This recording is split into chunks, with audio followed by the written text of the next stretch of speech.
Good afternoon, everybody. We're going to get started with our program for today. I'd like to take a quick second to introduce myself in my language of Cree. I'm still learning, so forgive any mistakes I may make. Sanse kia, xʷməthkwəy and Etiqueton. Montreal Cremation, Mia, hello, everyone. My name is xʷməthkwəy, which means North Wind Woman, but I'm also known by Savannah Wells, and I'm very honored to be your MC for today.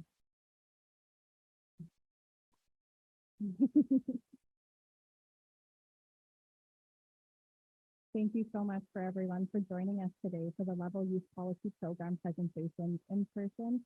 And thank you to everyone who's joining us virtually today as well too.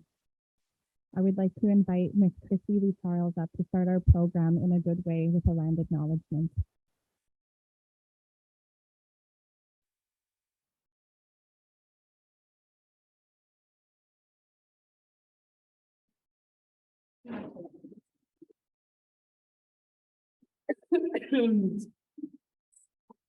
Ooh-wee. It's a hot day today. It's po oya na ya antaskaklia tilitan atla malay iti. Haitap ka mitap ku inamata haha Musqueam Cultural Centre to yayis sa artist tanawaya na ya. Tan skwallowin. Haitap ka than mamina iti. The quam slanslane Musqueam musteo. Tanamamana quam slanslane to Musqueam musteo. Tan skwallowin. It's and qual hunkaminum kan ni hai tanashkwas kunita makan. Good afternoon, my honored and respected friends. My name is Skaklia. My English name is Christy Charles, and I come from this place where we are gathered today. This place right here is the old village of Malay or Mali, where our ancestors have lived since time immemorial. I'm here to share a few words on behalf of our Musqueam people, on behalf of my beautiful, strong, young women who are of Musqueam people. My three beautiful daughters are here with me today, Kamora, Sophia, and Hoya. My son is at home. His name is Alistair Jericho. I almuch after the name of the Jericho village, just down the waterway. It's so beautiful to see your shining, happy faces today. It gives me good feelings inside to know that the work you're doing and working with young people. It's been an honor to do some work with the Vancouver Foundation, who is a partner in what's happening today. I've been able to go in and help decolonize the process and how we think and how we plan, right? We have these old ways of working, and it's so beautiful that we can take our tools from, our Indigenous backgrounds, wherever we are from in this world. There's so many different nationalities that are gathered here today, but we all come from important people. We all come from lineages and different cultural practices. And even if we don't follow that or believe that, we still come from somewhere important. You'll see here today, right behind me, we have this beautiful spindle whorl, right? This is just a replica of a Salish spindle whorl, but typically they'd be about this size. And you'll see the center right there, it has a hole where we'd stick a pole in. And, see the faces on there in our Salish cutting wood styles. You'll see how it's so different from, like, say, Northwest Coast totem poles or those awesome things they have at Stanley Park, aka xʷməthkwəy. Xʷməthkwəy is the name where those totem poles sit. But those don't represent who we are. So it's beautiful that you're here in the heart of our community. We have our community center here where my kids go and enjoy the youth center. We have our administration building where our leadership and all of our community programs, work. And this space is where we have our cultural items. We have an exhibit that's just right there. I'm not too sure if it's open, but that has items that came from the earth here in Vancouver. And it's dated back 7,000 years, 10,000 years, 2,000 years, different layers of our history connected to this land. But it's all connected, right? The spindle whorl is connected to these weavings that are hung behind you. The spindle whorl is what we would use to spin our wool to create these beautiful tapestries that you see. And within these tapestries, they have data, they have science, they have mathematical formulas, right? These are the ways we pass down the histories and tell our stories of the connection to this land. So I'm so thankful that I get to stand here and share this work with you, but also to have my daughters come with me and see that this is how we keep sharing, we keep teaching and educating. Each person within our community has a beautiful role and a beautiful gift. So it's so wonderful that we can all come here and share our gifts and bring our knowledge together to stand up the young people in this beautiful gathering that we're having today. I could go on and keep sharing because it's in my heart to share about who we are and make it known that the Musqueam people have been here since time immemorial and will be here till the last sunrise. Welcome. Welcome to the land of the Musqueam people, and I hope you have a wonderful gathering these days.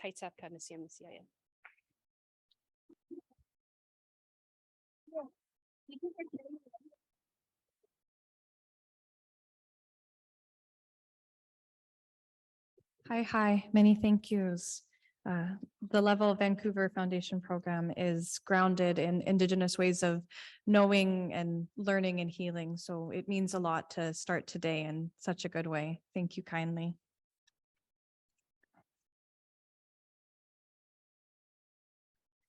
I would invite anyone who is joining us virtually today, if you would like to honor the lands that you're joining from this afternoon, please feel free to share in the chat. We would love to see where everyone is joining from today. I'd like to share a little bit about myself before we get started and hear from our amazing participants. As I said, my name is Savannah Wells. I use she, her pronouns, and I'm originally from Montreal Lake Cree Nation in Treaty 6 territory. I currently reside as an uninvited guest in Treaty 7 territory in Mohkinstsis, which is the Blackfoot word for Calgary in Alberta. I'd like to share a small snapshot of my journey with the Youth Policy Program and how I was blessed with the opportunity to be here today. In 2019, I participated in the first cohort of the Youth Policy Program. Throughout the experience with my cohort, I went through tremendous growth, and my confidence as a policy enactor grew. As a young Indigenous woman, I never viewed myself as someone who could make change and participate in meaningful change in my community. This program, it's really helped me to step into my role, and it's helped me to change the direction of my career to be policy focused as well too. I'm gracious that I was invited back to be in the Youth Policy Program Circle and to bear witness to the 2022 cohort transformation. The participants who stand in front of me today are not the same participants that I met 7 months ago. I'm honored to have watched the growth, the strength, and the knowledge within our group of future policy changers. And I'm excited for all of us to be part of this integral chapter of the Youth Policy Program's journey as well too. We're excited to be here to celebrate the remarkable journey of 16 Indigenous, racialized immigrant and refugee youth leaders of the Level Youth Policy Program. Today feels a bit like a beginning and an end at the same time. Our participants have been working hard since February, learning how to affect policy change on issues that are important to them and their communities. It's been rigorous, challenging, and rewarding work that has led to inspiring policy asks that you're about to bear witness to. Today also marks the first steps in their next journey as change makers as well too. So I'm very honored to be here with everyone today. Please see your agenda as a reference for our time together today. Before we begin our program, I'd like to remind us of a few housekeeping items. We'd like to request to please keep cell phones in silent mode for today. We have a camera crew that's streaming this event on Zoom for our Youth Policy Program family, friends, supporters, and champions that are joining us virtually today. We have a photographer here on site to capture this memorable moment as well too. Our washrooms are located in the building across from here, and you can use the door from my left to go in and out as well too. We have a full agenda today, and we trust that you'll take care of yourself. So please feel free if you need to refill your tea or coffee, step to the left of the room to stretch as you needed, or to take a phone call at any time. Our Energizer breaks will be led by Elder Deb, which you won't want to miss out on. Elder Deb has been a blessing and a gift to this year's cohort, providing culturally safe and trauma-informed support.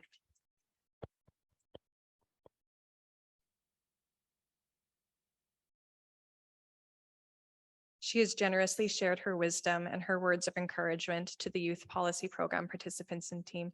Thank you so much for being here with us today. And we invite you when we return from our breaks to return and settle in.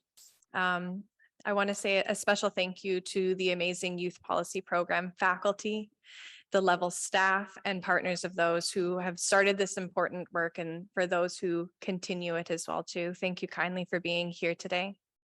If at any point throughout the day you need any support, I'd like to introduce you to a few members of the team. If you could raise your hand when I shout you out. We have Audrey here today in the back.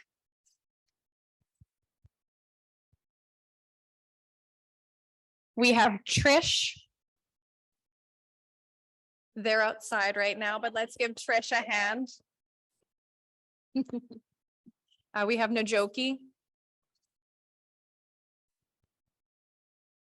We have Anne.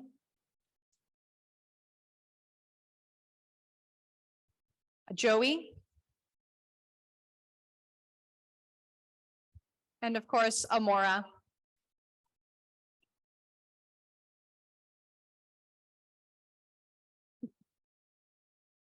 If at any point in the day you need any assistance, you know where to reach out to them. We have Dempsey as well too.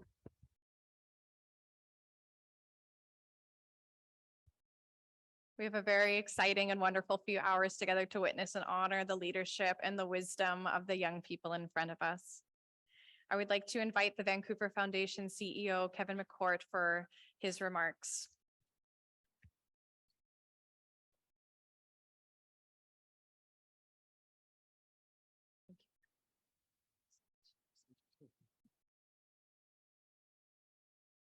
Thanks very much for giving the overview of the day. It was very comprehensive. And I'd also like to thank Christy for the welcome earlier. And I would also really just take a few minutes. You mentioned a lot of people that have made this event possible. And I'd like to thank a few more names, specifically Indigenous elders, Deborah Trask, Elder Deborah Trask, Elder Yvonne Jones, and Elder John Jones have all been a key part of this program.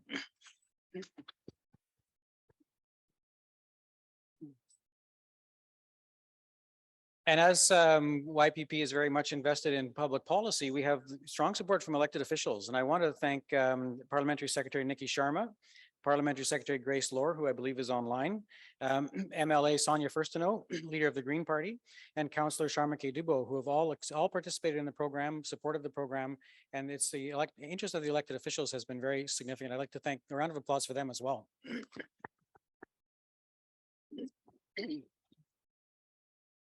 And then, of course, the officials, the civil servants that work in our governments are critical in any of these public policy programs. And three, I'd like to highlight specifically as well. Melanie Stewart, Assistant Deputy Minister, Education Programs. Okenge Yuma Mauricio, Deputy Minister, Ministry of Municipal Affairs. And Jessica Wood, ADM, the Declaration Act Secretariat in the Ministry of Indigenous Relations and Reconciliation have all been key members of this program as well.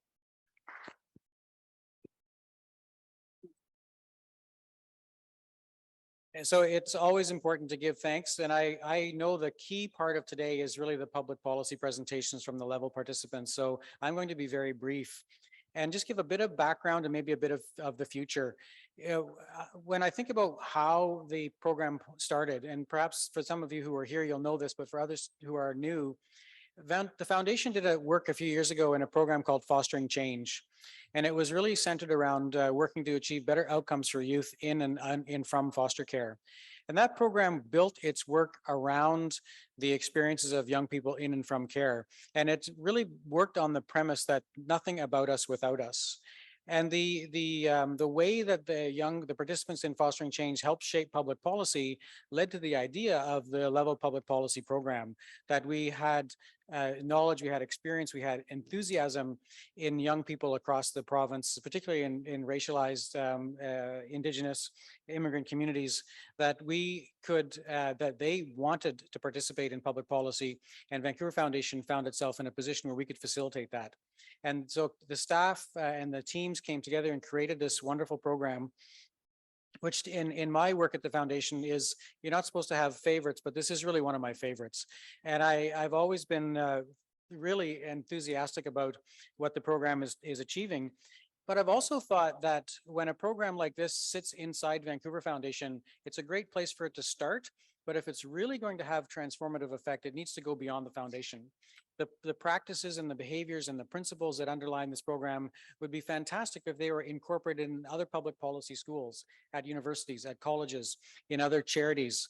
And so we're looking at the future and saying, how can we use this model, this very successful model of engaging young people in public policy work, and have that expand, have it, have the foundation help create and generate and incubate the idea, but ultimately see it spread out beyond the foundation. So this is a 5-year program for us at the foundation. We're in year 3. We started in 2019. 2022 is the 3rd year of the program. And we're going to be using the next couple of years to figure out where the YPP program can go next. So again, all of your experience will help shape where this goes. And we want to just keep telling the story. So events like this, share your work with a broader audience. The story will be in the Vancouver Foundation magazine as one of the key stories, which comes out this fall. We've profiled the program on our website, on social media, and I would encourage everyone to, if you have connections to public policy institutions, don't be shy. Tell them how they need to incorporate the ideas, the principles, and the people from YPP into their own work. And we'll see this method, these practices, hopefully spread across BC, across Canada, and in fact around the world. So I will stop at that point, and I believe the next up is Parliamentary Secretary Nikki Sharma. So thank you, everyone, and I look forward to today.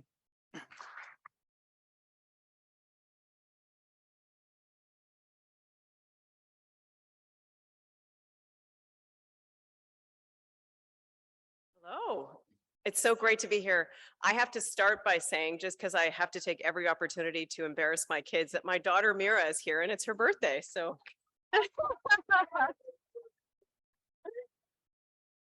yay. She's on a Pro D day, so she's touring with me today. So I actually am so grateful that she gets to sit amongst you today. I'm just so excited to be here, and I want to thank you for the acknowledgement of the land that we're on. And I always love being in this space because it's so powerful, not only this building, but the presence of the history that we got to talk about when we first started. And this is a gathering spot for ideas. I have to say, my role is the Parliamentary Secretary of Community Development and Nonprofits, kind of a mouthful, but what I get to do is really meet and engage with the innovative, resilient leaders across this province that are working in the nonprofit sector and figure out how we support them better. I met with a whole lot of you earlier in your journey, and not only was I inspired by the work and the ideas and how you were showing up in spaces, I'm just so excited to learn about the ideas that you came up with today. We need you. We as a world and as a society and as a globe are facing very complicated challenges. And the ideas and the spirit of you as change makers really inspires me. It inspires a lot of people that are sitting in policy. And I know Sonia and Grace are listening somewhere, although I can't see you, my colleagues in BC, that energy to solve these complex problems and to figure out how we move forward. And so I just want to do a big round of applause for all the effort and all the passion that you brought to the work. So congratulations.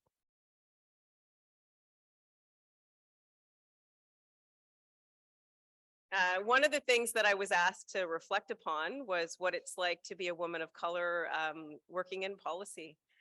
And everybody has their own unique experiences. But what I can say is that I am often the only woman of color at the table in many tables that I'm at right now. And actually what gives me hope is the people that are coming up after me, like you, that are making these spaces and owning them and creating them in a way that changes perspectives. With that becomes a lot of challenges and opportunities for change. I often feel as the only person of color in a room, and I'm sure you can all share this, that you feel the responsibility to bring the voice of what it means to be an anti-racist group or society, what it means to share the voice of people that are not at the table, and what it means to actually break down barriers. And I know that that's not for the faint of heart, but you're all here today because you want to be part of that work. And I want you to consider me as an ally of yours.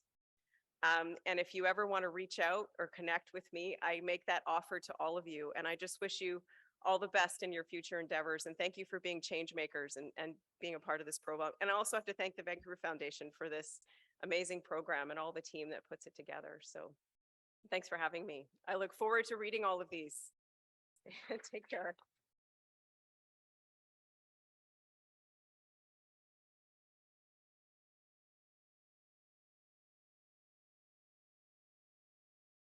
Thank you so much to Kevin and Nikki for those amazing words of encouragement.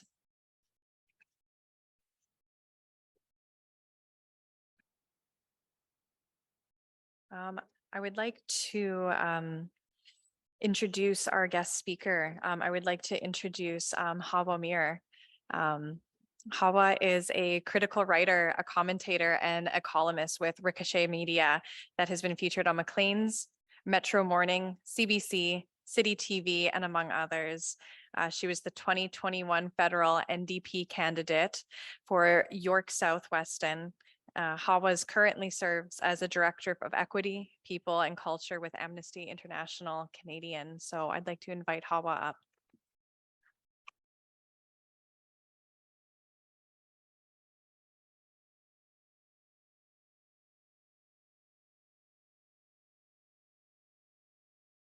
How's it going?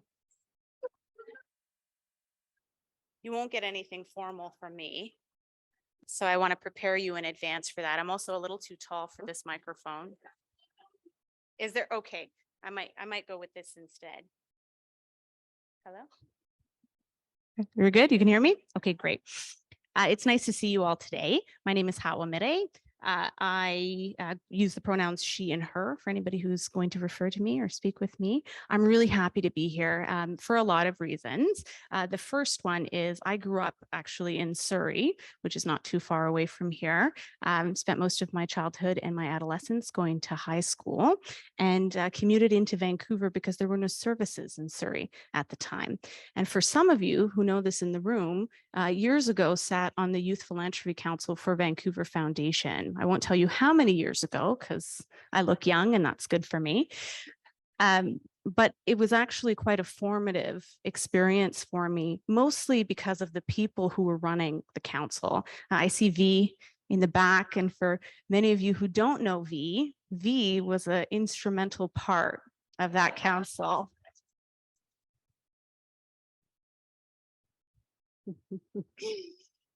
And I say that because it's incredible what it means to participate for me as a 15 or 16-year-old in a program where people valued what I had to say.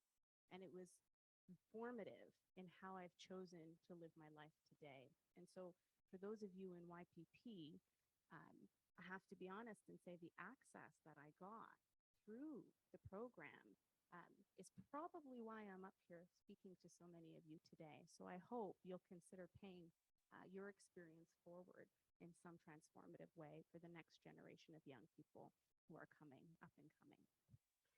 I'll start officially first with saying salam to all of you. I reside now, not before, on the traditional Indigenous territories of the Mississauga of the New Credit, the Haudenosaunee, and the Anishinaabe peoples. And the little town that I live in outside of Toronto is covered by the Williams Treaty. It's really important for me. My family identifies as being Indigenous to the land that we're from.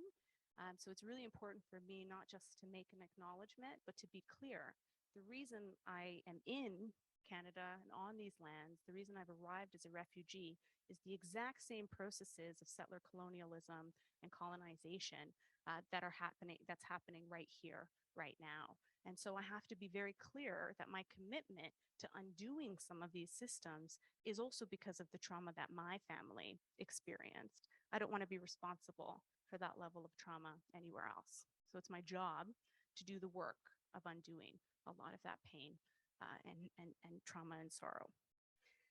I'm a little nervous.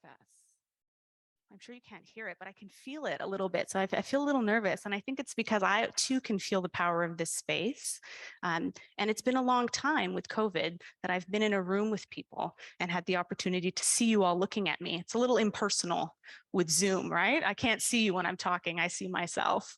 But now I don't see myself, but I get to see all of you. So bear with me a little bit. Thanks, Alejandra. Thank you. I start, as I always do, in my writing and in my work from myself, my stories, my family, the people around me who have helped shape who I am today. For those of you who don't know, my family fled Somalia at the beginning of civil war 26 years ago, and Somalia has a very rich history of oral tradition, oral poetry. We pass along entire histories from elder to child in the form of rhythmic storytelling. My mother told me and my 5 other siblings stories and folk tales as often as we were fed food. So this was also another form of nourishment for so many of us.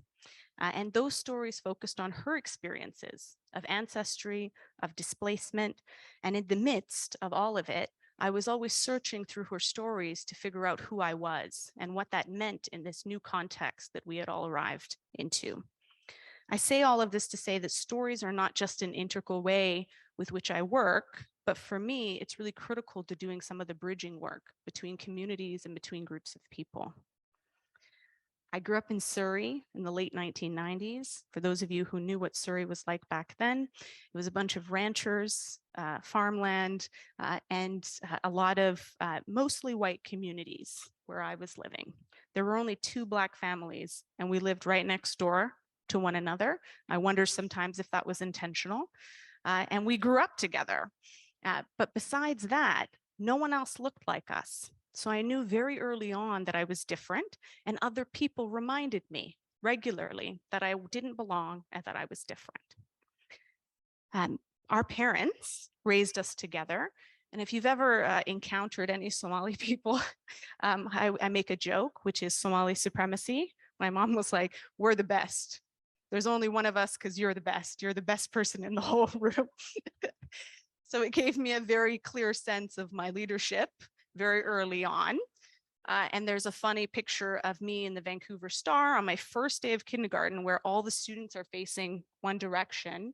And the photographer asked me to turn to face in the same direction. And I told him I was special and I didn't have to look in the same direction as everybody else. So I'm facing in the opposite direction. And I share that to say, I think very early on, I knew that I had the ability to be resistant to what it was that other people decided that I could do. And at 5, that's immortalized in this very interesting picture that sometimes I pull out to laugh at. One of the earliest memories that I have is watching my father bend on his knees and place his forehead against a prayer mat. For those of you who are not aware, for people who are practicing Islam, you do 5 prayers a day. And so I watched my father do this. And I would mimic him as a child, but instead of putting my forehead on the mat, I would kiss the mat every time I would bend down and pray. And I'd get a mouthful of fibers. And then I'd look up at his face, and my mom often laughing at me, thinking, what is she doing? And the reason I share this is because I didn't know what they were doing. I didn't know that they were practicing any kind of religion or spirituality. I just knew I wanted to do what it was that they were doing, something that gave them joy and contentment. The other really prominent memory that I have in my life is playing basketball on a court with my brother. And I was joined by 2 other young white men who knew us, through a family member. I'm not sure, I can't remember our direct connection. And they asked us, they looked at us and said, "Are you Black?" And we were like, "No." Like, this is, we're from Somalia. What do you mean? Are you Black? And they said, "Well, no, are you Black? You look Black. You must be Black." And we're maybe 5 or 6 years old, right? We're quite young children playing. And we're like, "No, we're not." They're like, "No, we've seen your family. This is a confirmation. Everybody in your family is also Black." And we're like, "No, no, no, we're confident. We are white." And we knew we weren't white, but we also felt a very clear signal to not be told we were something we weren't. And so we were very resistant to this. And so they left confused with us, went back to their parents. And we got to the grocery store later that evening, and their parents and them walked in, and we walked afterwards. One of these kids, very brave little 5-year-old, walked up to my father and said, "Are your kids Black?" We had this conversation at the basketball court, and my father also replied, "No, they're not."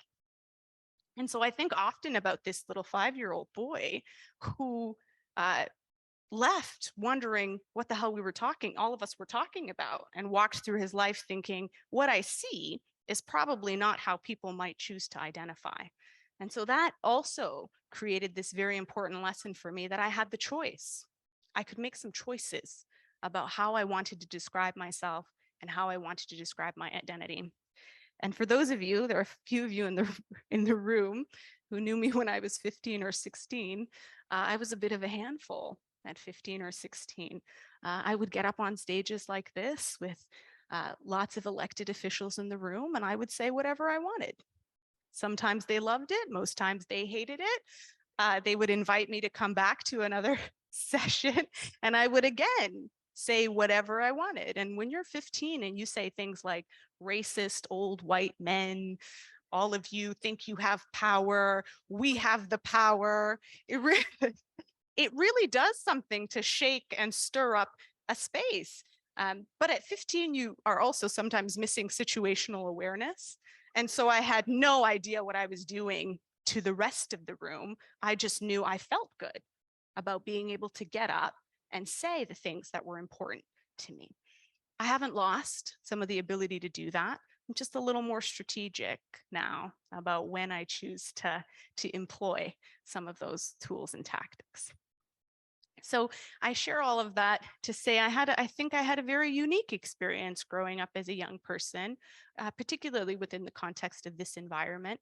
And what's helped me really see it from a different perspective is actually moving to Toronto and coming back and being able to reflect on the things that made it so difficult to grow up here. In Toronto, 10 other people might say the same thing you're thinking, right? You might find more allies and more support.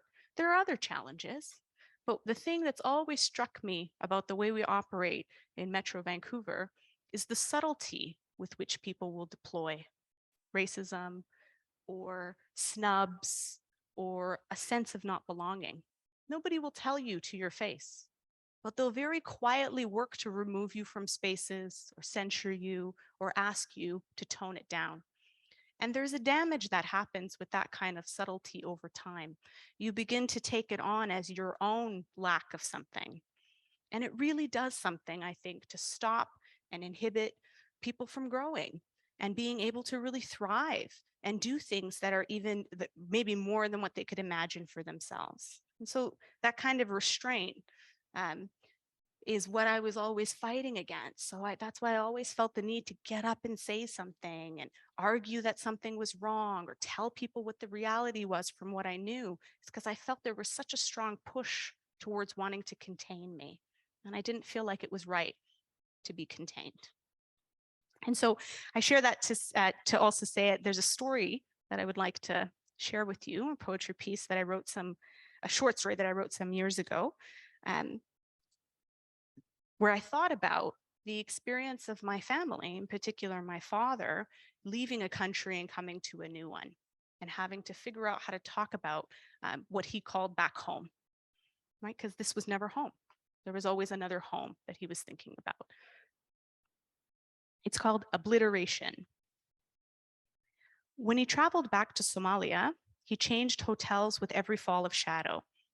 afraid that the cousins he used to play with would gun him down in the street. Every coffee shop he sat inside, reading newspapers in familiar languages, he never visited it more than once. Twice was too many times to tempt the fate of bombs. He missed death, but its face appeared in his barber's mirror, the friend who gave him the extra food, or the ruffling of dust in an empty street. He tells me that all the guards that he had ever met were mercenaries, killing those they could for money or pride and sometimes shame. He told me that he cannot imagine anything more different than the place he fled from with children on his back. He looks up from his tea, wipes the beads from his beard, and wonders out loud, if Somalia is no longer home, and this place is the in-between, what else is left for me? He is 3 days before 50, a lifetime of plateaus, rickety seas, and meticulously frayed two-piece fabrics.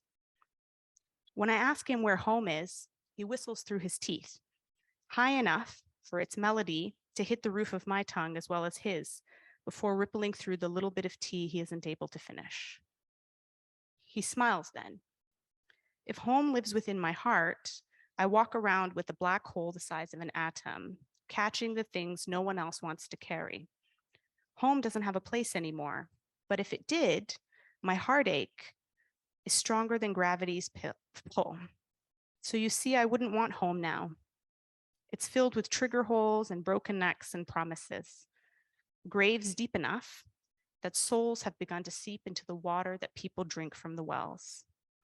The graves are filled with the shark teeth that we used to fashion into necklaces, and the chafed legs of my own grandmother, who was desperate enough to drink the water so she wouldn't lose her only son.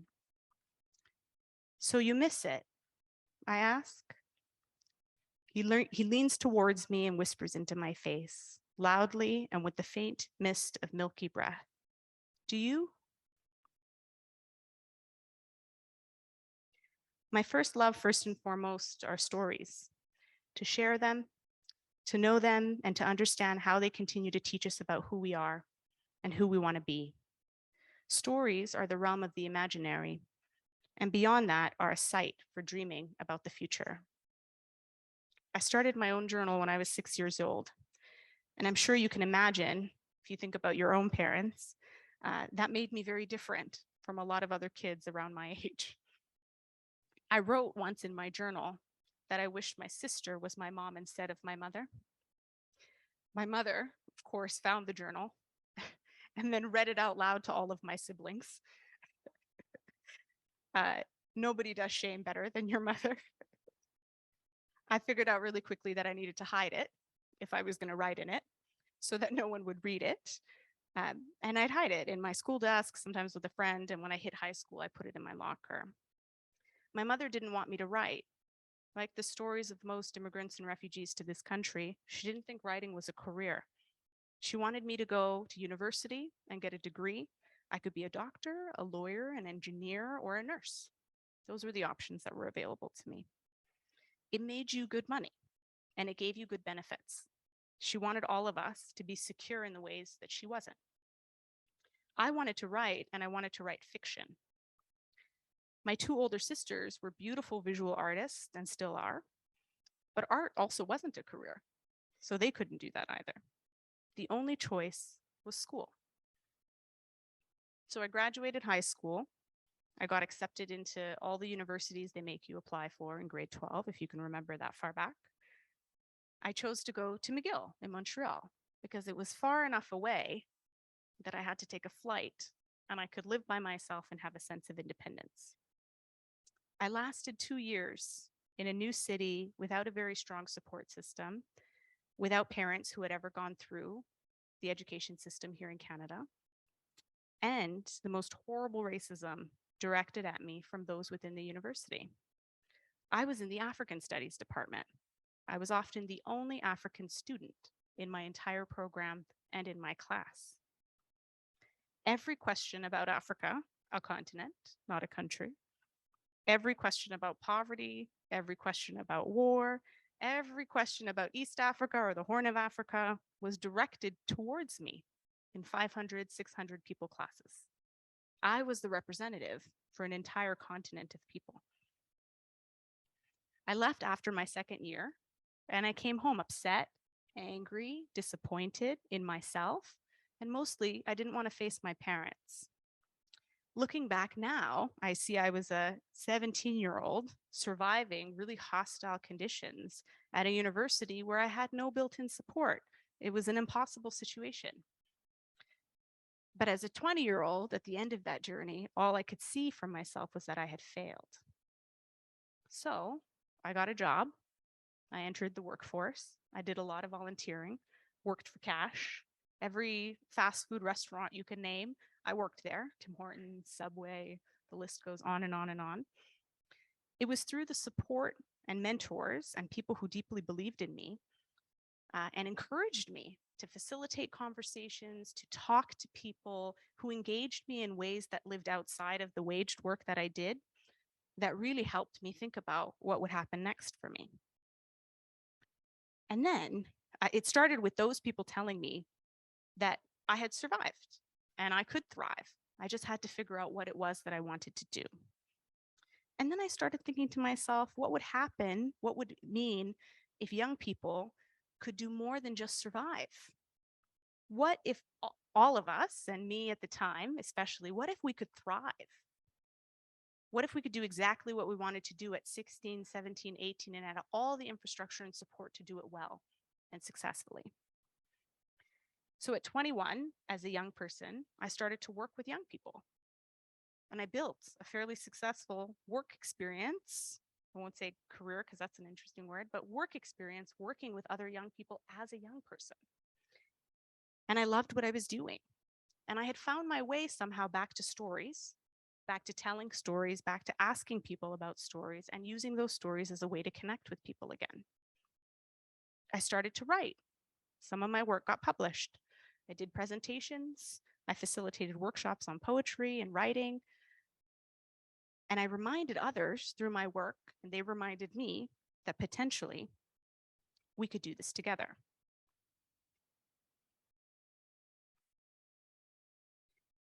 How many people know how big an elephant is?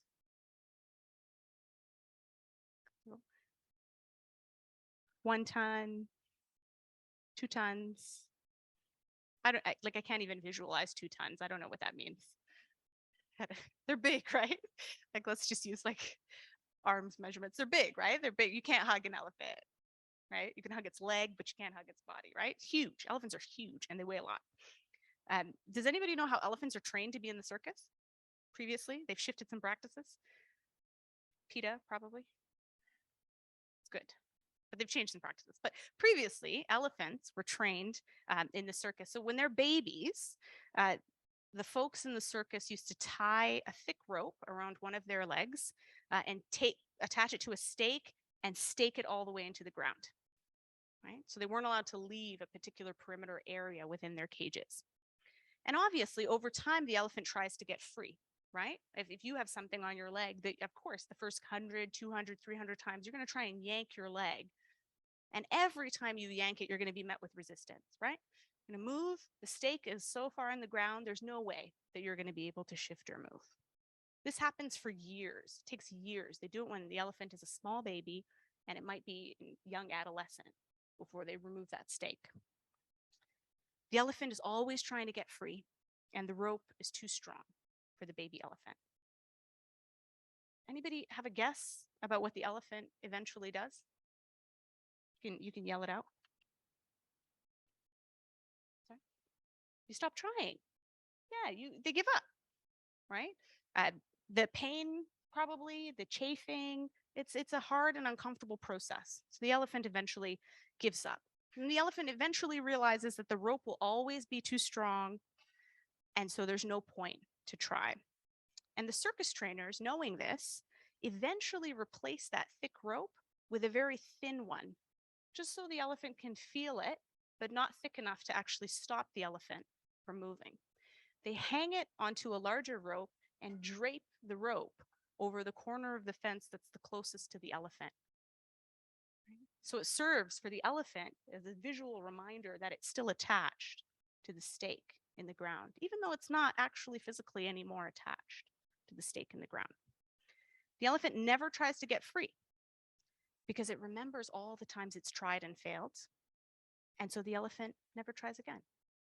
A couple brave elephants in there who then get free and rampage through the cities, but for the most part, most elephants don't try again. So in sharing my story, I can see myself as that elephant for a very, very, very long time of my life. I didn't believe I could do more than where the rope stretched to. And I always felt like I was being held back or restrained by something I couldn't quite put my finger on. I didn't know or believe that I could make my own path. And I didn't know that failing was okay as long as I kept trying to do what it was that I was attempting to do. Somehow, in the middle of all the people who have told us that we won't be enough or that we're not able to do things, we've managed to forget the immense amount of power that we have over our own lives. Maybe not over the world that we all exist in, but over the things that we can control in our own lives. We've forgotten how to dream, how to vision. We've forgotten all the ways that things should work are only the ways that we've been taught to believe that they do work. Right? We've been taught how to operate in a really specific way, and we've forgotten that we don't have to do it the way people tell us we have to do it. You don't have to write public policy for elected officials. They enact it, but you don't have to do it for them. You can do it for your community or yourself. You can do it just to share so it inspires somebody else to take action. There's nothing that tells us we have to do things the way that we've been taught to do things. Instead, we can do it in the way that makes the greatest impact for the people that we care about. Government, no offense, won't save us. And they can't do everything. There's more of us, than our elected officials. And even if they wanted to, they couldn't do all of it. No one tells us that, and no one is honest about that. It doesn't matter how many years you work on a policy file. It might not happen. It doesn't mean it's not worth trying.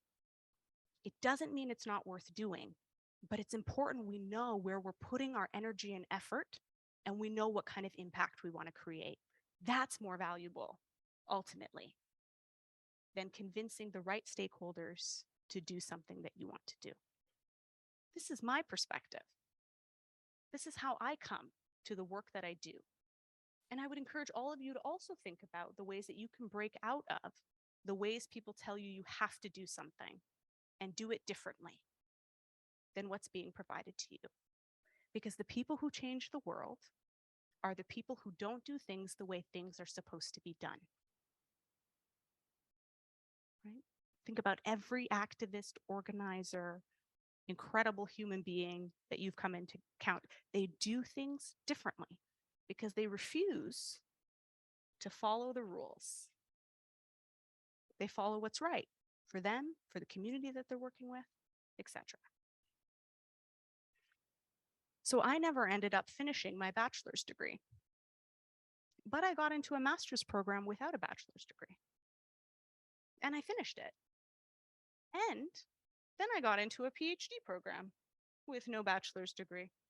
And I'm currently finishing it.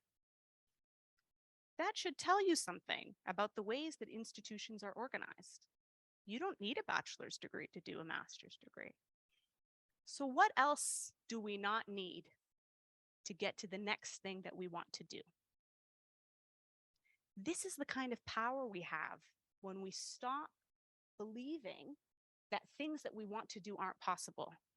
Everything is possible. It's just how. It's the how that's in question. How are you going to get there? You'll get there. How you're going to get there, that's the magic that I think we can all appreciate and be invested in and try to strive towards. The master's program that I got into looked at my writing, my professional experience, my volunteer work, and made a decision about me being accepted into that program. I still meet people in all kinds of spaces who are a little bit surprised when I share that story. And I meet people who are shocked that I would share that story and say, why would you tell people that this is possible? And I share it to remind people that not everything is impossible. Anybody can do it. If I did it, you could probably do it. If you want to get into a master's program without an undergrad, come talk to me. I'll tell you step by step how I manage that process. And more of us need to be able to share these kinds of experiences with one another and be honest, because this is not a merit-based system. It's not about how hard you work. If it was, so many of us would be much further. It is about who you know and how people give you access. And that's what makes what you're doing here today so valuable. You've been given, I'm speaking to those with YPP, you've been given this really interesting kind of access. So the question is, how are you going to use it to do something innovative, to change the world for the next group of people who might be coming after you? And so I'll end by saying, know the thing that you love and know that whatever people say to you, you are not a trained elephant. Keep resisting the pull of the rope against your leg, because eventually it will loosen enough for you to do the thing in your heart that you most want to do. Surround yourself with cheerleaders, and every chance you get, tell everybody what it is that you are obsessed with.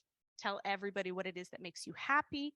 Tell them what you want to contribute to the world. And somebody you tell will help make it possible for you. And if you don't know what that thing is yet, keep exploring, keep experimenting, and one day you'll find yourself right up against it. The things we're meant to do never hide from us for very long. Thank you. I'm so appreciative of all of you. I'm so grateful that I'm here today. And I encourage you all to continue to do the beautiful work that you're meant to do.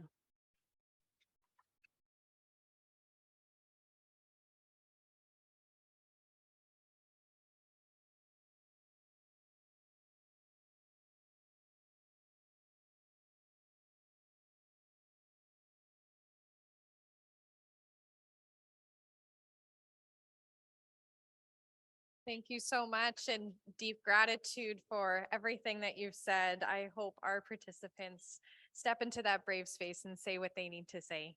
Thank you kindly for your kind words today.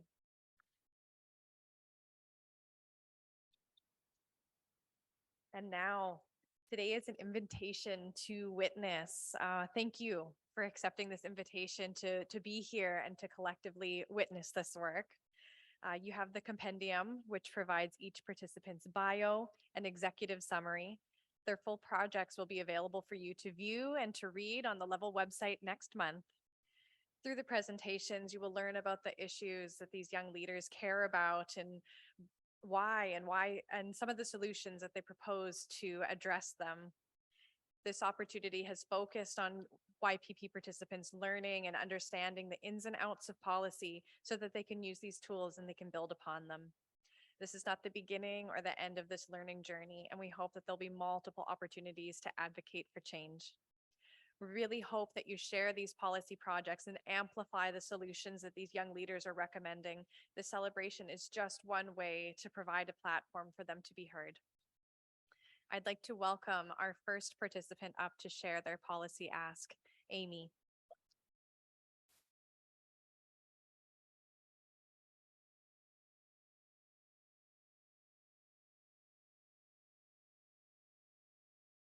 Hi, I'm Amy, as Savannah mentioned.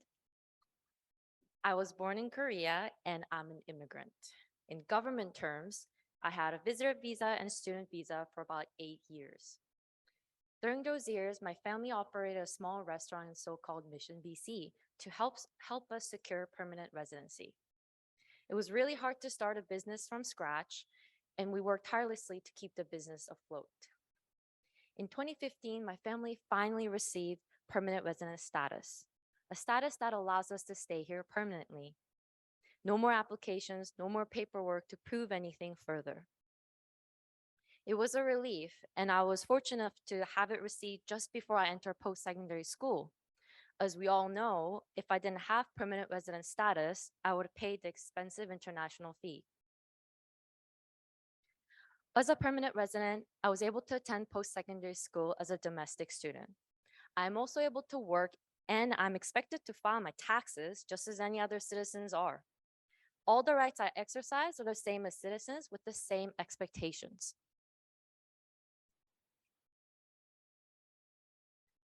Of course, I'm not alone. The so-called Vancouver houses about 60,000 permanent residents. But after all our contribution and involvement to the local economy, education, and culture, permanent residents don't have any voting status, no say in politics that affect our home and our community. In 2019, Fresh Voices and Lead Now led the call for municipal voting rights for permanent residents to policymakers. Soon, multiple civil liberties associations and public surveys published blogs and research in support. Due to their thoughtful and strategic campaigning efforts, the Union of British Columbia Municipality passed a resolution to request to the province to make changes accordingly. The responsibility of granting voting rights in municipal elections is the province's. The province responded by calling for further understanding of legal and constitutional implications. Since 2019, there has been no initiation from the province to explore the implications together. So here we are in 2022. Before we delve into any possible implications, we can start looking at any opposing legal and constitutional implications. And interestingly, there isn't any. When we grant permanent residents a municipal voting status via Local Government Act of BC, it will not diminish the right of citizens to vote in any level of government. They're not mutually exclusive. Just because I can exercise my rights, this does not mean yours will have no effect any longer. Also, because municipal voting rights are not enshrined by the Charter, there's no further constitutional implications. So, I call upon the province of BC to start amending the Local Elections Act of BC to include permanent residents as an elector. Further, the actual implications they need help in contemplating are unforeseeable ones in the context of a colonial government. Particularly, we need to seek wisdom and guidance to make sure the amendment process and its goal align with the affirmations of the Indigenous Self-Sovereignty, the United Nations Declaration of Rights of Indigenous Peoples Act, and the 94 calls from the Truth and Reconciliation Commission. I strongly recommend that any consultation groups be compensated accordingly for their time and energy. Permanent residents contribute as much as any other citizen would. They work, play, live in the cities as their home. They deserve a say in local politics that affects them the most in a true democratic society. Thank you.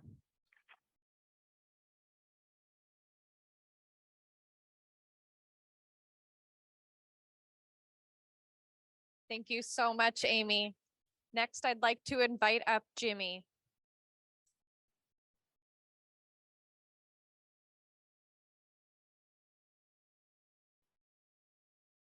Hello, everyone. I want to thank the Vancouver Foundation, the facilitation team, mentors, and the cohort for sharing your knowledge and wisdom with me. My policy proposal is about affordable housing and homelessness strategies in Richmond, where I live. Growing up in Richmond, home ownership remains out of the question for me, but tenancy security concern was something I did not take for granted, especially now with an aging parent who is unwell and who is not able to save money for retirement. I also had opportunities to listen to the stories of people struggling to access housing support in Richmond, which informs my interest in non-market housing solutions. About Richmond, it is on the unceded and traditional territories of the Musqueam people. This is not acknowledged by Richmond in relations to housing issues here. Although the population is very racialized and diverse, Richmond does not consider culture-specific sensitivities in their strategic direction, not even in advocacy or awareness. Richmond's priority is on using inclusionary zoning and density bonusing when working with developers. This means whenever developers want to build condos over 60 units, they have to make a small percentage of those low end of market rental units, or to contribute cash towards Richmond's Affordable Housing Reserve Fund for anything less than 60 units or otherwise. This relies too much on profit-driven developers to make solutions, but Richmond gets a cut, right? Other tools include permit fee waivers, tax exemptions, streamlining the approval process, and leasing city-owned land to build non-market housing. Richmond relies on provincial and federal funding to fund affordable housing projects. One facet of my proposal is to address the lack of representation for the voices of racialized and Indigenous residents, as well as youth, in Richmond's affordable housing and homelessness strategies. Richmond relies too much on the census or external reports to inform on community statistics and figures. Thus, I propose the City of Richmond to form a youth-oriented task force to work on addressing cultural knowledge gaps in housing needs and services as a part of the Affordable Housing Strategic Direction number 5, increasing advocacy, awareness, and education roles. And this is to be done at the community level. And the task force should have guidance from a nonprofit organization like the Richmond Poverty Reduction Coalition, for example, who are already doing a lot of the local education advocacy work. And the youth members should be considered with their communities and lived experiences in mind. The design of the task force should facilitate a safe and inclusive space for the youth using principles of equity. The experience and perspectives of youth are so valuable when there is the right moment to bring out their full potential. This is important not just to understand the positions of diverse communities who may be struggling with housing, but also communities who may be opposed to particular solutions and why. Communities with language barriers as well. Another facet is that there are currently no strategies to form partnerships with the Musqueam Nation on housing in Richmond, even when Richmond recognizes gaps for Indigenous specific services in their own homelessness strategy, and there's a lack of data on Indigenous housing needs in general in Richmond, even when this is on Musqueam land.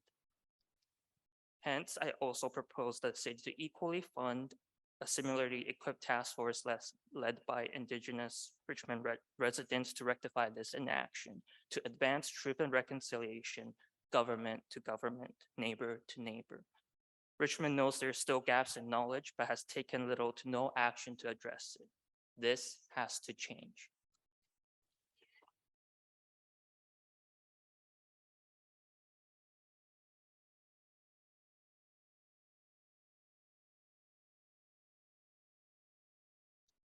Thank you so much, Jimmy.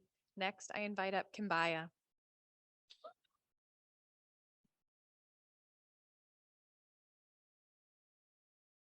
Hi, everyone. My name is Kambaya Carrier. I am of Franco-Michif and Mexican Mestiza descendants. I am originally from Treaty 1, the ancestral lands of the Nahiawak, Anishinaabe, Ojibwe, Dene, and Dakota nations, and the homeland of the Métis people. The name of my city, Winnipeg, actually comes from a Cree word meaning murky waters. Not because the water is dirty, but because that is where the Red and Assiniboine River meet. I grew up beside the Red River near the Forks, known in Anishinaabe as Nesezobin, meaning two rivers. It is a meeting place with no single nation having an exclusive right or permanent settlement there, mostly due to the seasonal flooding in the area. I also spent some time in Mexico City, Tenochtitlan, a city built on a lake where floating agricultural sustainable gardens exist. I hope I have made it clear through my introduction that Indigenous people hold an intimate knowledge of their waterways, but also a sacred relationship and a responsibility to steward, preserve, and maintain a healthy relationship with water. Unfortunately, through colonialism, resource extraction, and capitalism, as well as the poor understanding of water in so-called Canada by those in power, water is being disrespected and misused. On top of that, we now face the impacts of climate change, which will only worsen water health and management challenges. Water is life, but it is also a limited resource. It must be cared for wisely. to ensure its continued health and security for future generations. We have an unhealthy relationship with water, and there is an urgent need to improve water governance, management, and conservation in Canada. As some of you may be aware, the Canadian government is obligated to include Indigenous people in the decision-making tables under Section 35 in the Constitution Act, in addition to other Aboriginal and environmental-related treaty rights proven over the years. A step to ensure that we reconcile our relationship with water, Indigenous peoples in Canada, and fulfill our obligations under Section 35 is by recognizing and implemented an Indigenous-led water governance and management system. We must allow and resource Indigenous people to guide and lead this work. In Canada, water governance and management systems happen at a provincial scale. And although provincial governments have taken some steps towards this work by starting to implement the United Nations Declaration of Indigenous Rights and having some engagement and consultation opportunities, it is still not enough. If we want to truly reconcile our relationship with water and Indigenous people in Canada, this is why I suggest, as a step towards starting this work, is by grounding and laying down a foundation for what Indigenous-led values and priorities around water could look like. Here in BC, we can start by exploring First Nations' interest in developing a collective First Nation-led water declaration or a collection of declarations. Coming up with a declaration in BC will ensure a united vision and roadmap with principles, values, traditional teachings, laws, and Indigenous perspectives that can help clarify and communicate to everyone the spirit and intent of what an Indigenous-led water governance management system could look like. It can also ensure that those participating in high-level water activities, conversations, and policy makings have a tool that they can use to affirm, share, preserve, and uphold Indigenous values and perspective. This declaration could eventually become a unifying vision for healthy, resilient, and holistic Indigenous-led water governance and management in BC. For those of us who have decided to set roots here, we must respect the spirit and intent of treaties, Section 35, and modern treaty-making process, and commit to supporting, centering, and working in partnership with First Nation, Inuit, and Métis people in the spirit of truth, reconciliation, and collaboration. If First Nations in BC are interested in this work, we must commit to supporting, resourcing, and amplifying it. Thank you.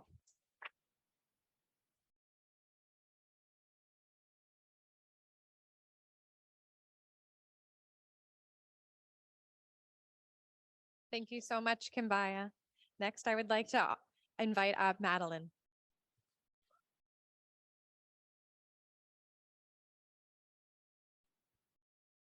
Hello. Gwe Daluasi Medlen Beijing. Hello, my name is Madeline Begin in English. I am of mixed ancestry with ancestral ties to the Mi'kmaq territory. I would like to first start off with giving thanks to the Musqueam Nation for hosting us here. This is my first time on this territory, and I'm very thankful to be here. I'd also like to thank everybody who's in attendance, both in person and virtually. I also shout out to the cooks for the amazing food we got to eat earlier. Before I get into my policy brief, I would love if everyone could join me in taking a nice big deep breath so we can get back into our bodies, and also because of my nerves, all right?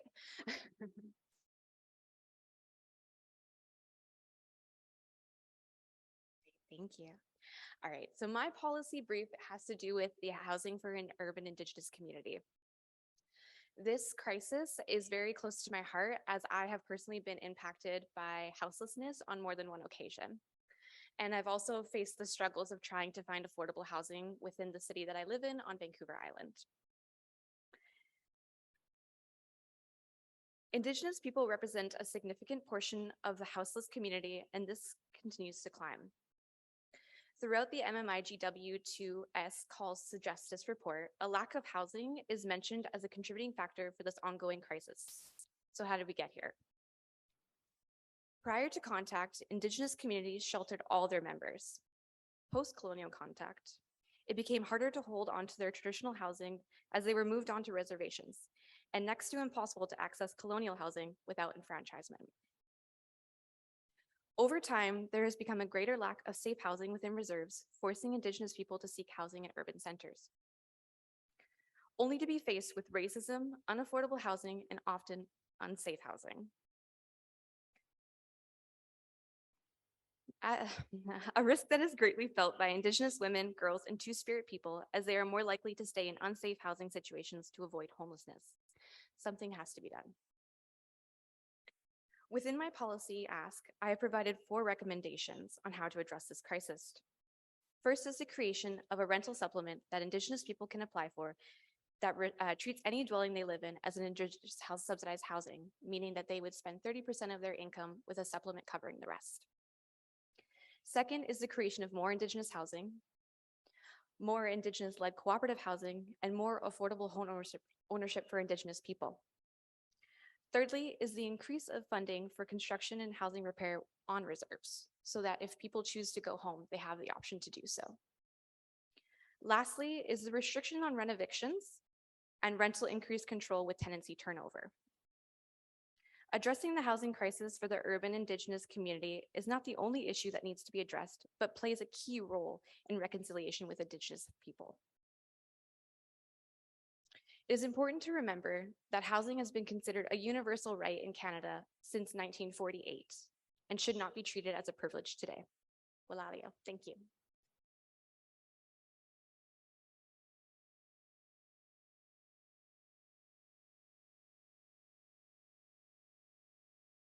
Thank you so much, Madeline. Next, I'd like to invite up xʷməthkwəy.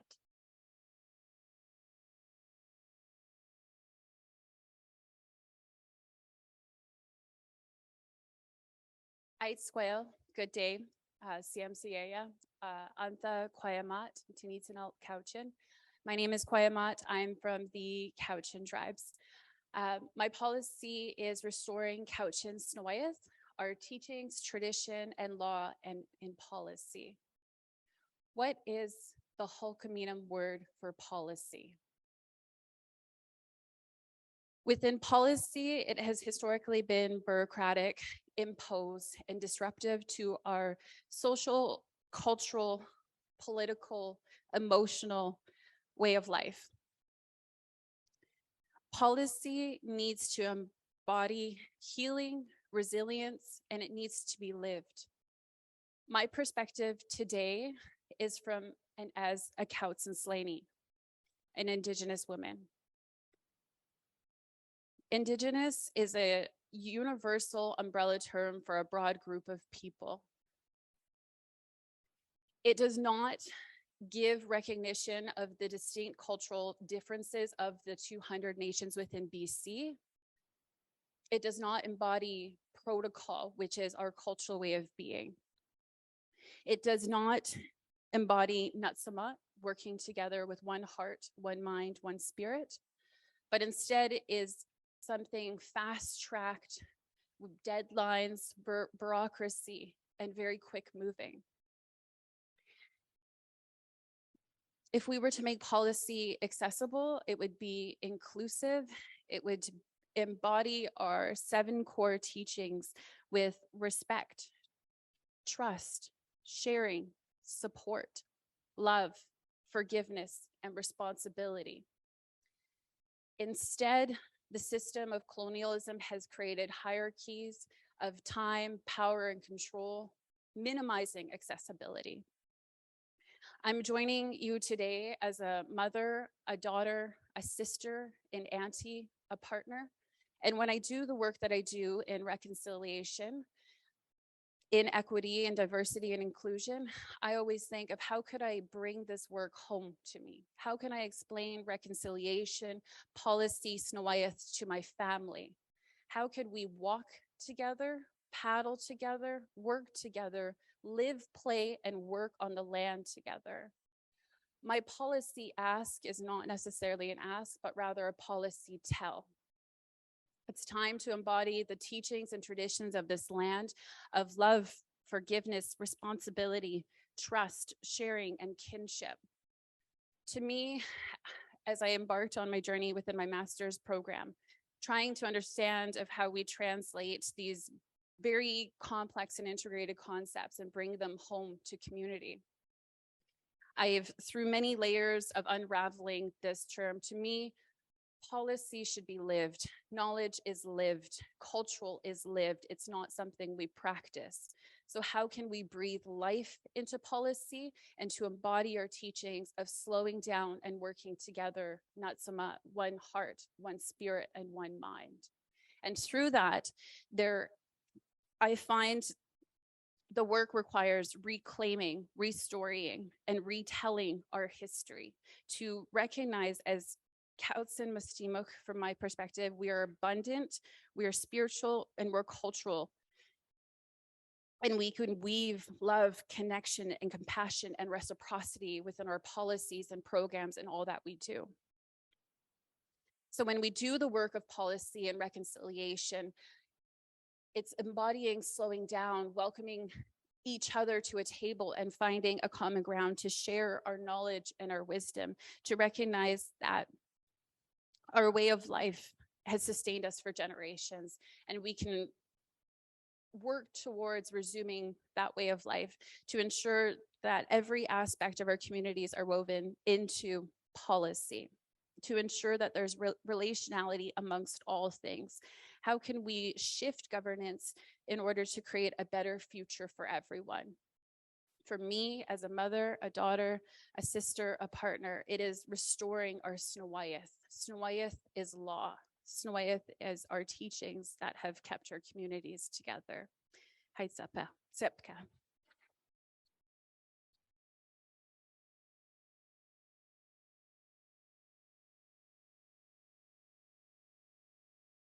Hi, thank you, Kwaimat. Next, I would like to invite up Ailey.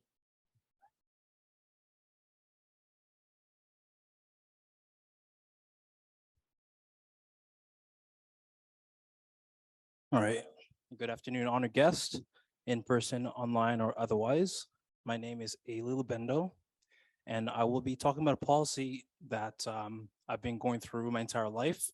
In fact, just to show you a little bit, and unfortunately the people on Zoom will not be able to see this, this is centered around walkability, and to prove how serious this is to me, if you look at my shoes and my soles, you will see that you don't get your shoes like this unless you walk a lot.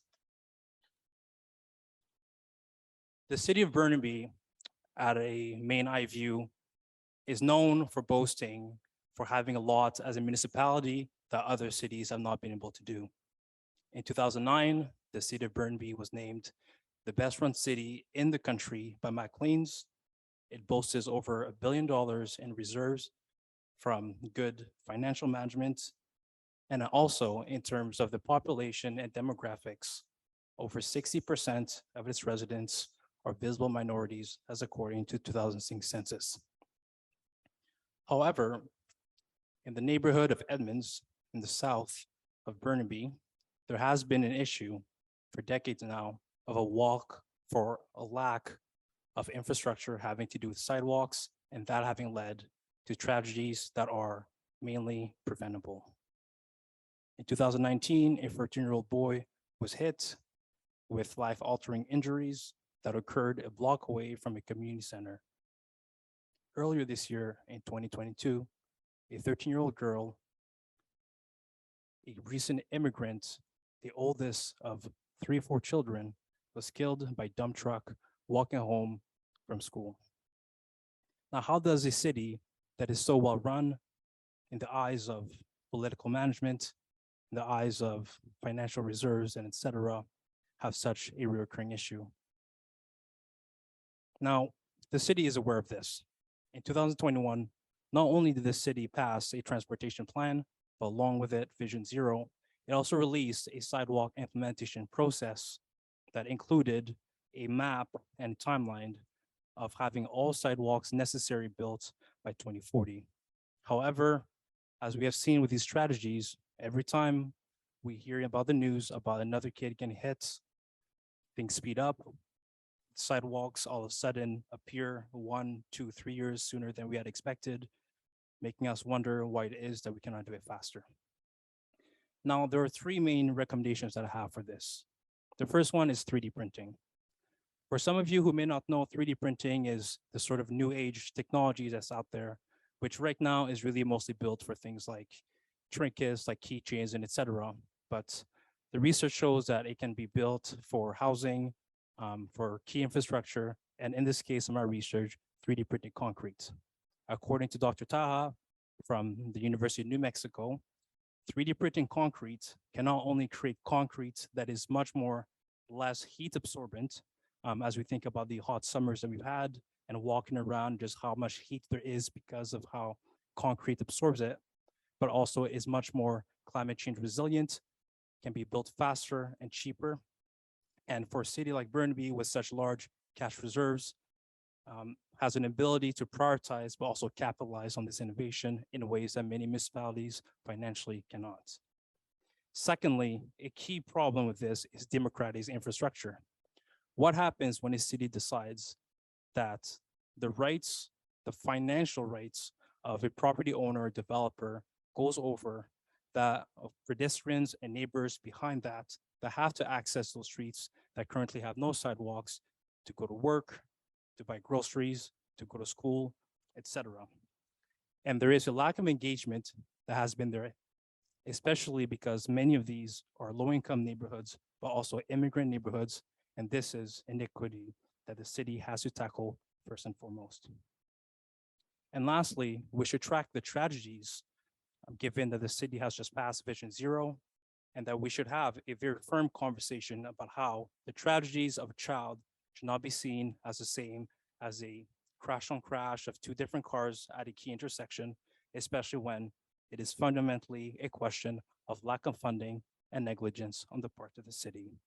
And until the city can really look in the mirror and engage with those members of the community and look at what they can do financially with what they have available, we will not be able to remedy these issues.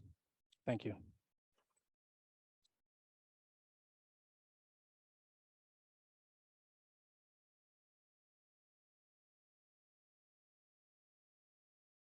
Thank you so much, Ailey. Next, I would like to invite up Christina.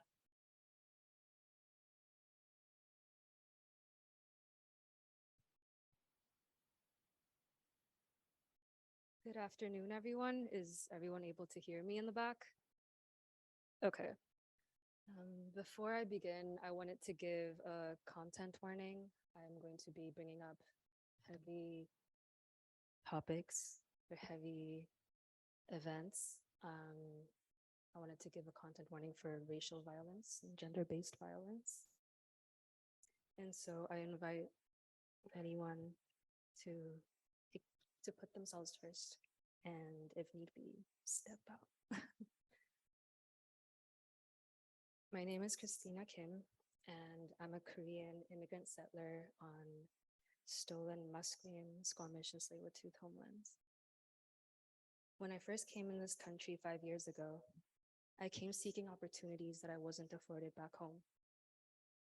Canada is consistently ranked as one of the most desirable countries to live in the world, and like many others, I was fed the narrative that Canada is multicultural, welcoming, that it cares about its people, and this is where I could find my new home. While I'm truly grateful for the opportunities that I've had in my stay, I recognize what a privilege it is, and I recognize what a privilege it is that I'm here. I've not always felt safe. On March 27th of last year, a Korean UBC student, just like myself, got assaulted and called a racial slur while she was taking out trash right next to the building where I was living at the time. Less than 2 weeks before that, on March 16th in Atlanta, a white man shot and killed 8 people in 3 massage parlors. 6 of these women were Chinese and Korean. None of this was a coincidence. Rooted in colonial discourses, white supremacy has long fetishized and sexualized Asian women and femmes as exotic, submissive, obedient, silent, and therefore available for abuse and domination. These misperceptions not only infect our minds, but they're reflected in policy too. Some of you may be familiar with work permits. If you take a look at the bottom of the document, you will find in fine print that work permits, quote unquote, are not valid for employment in businesses related to the sex trade.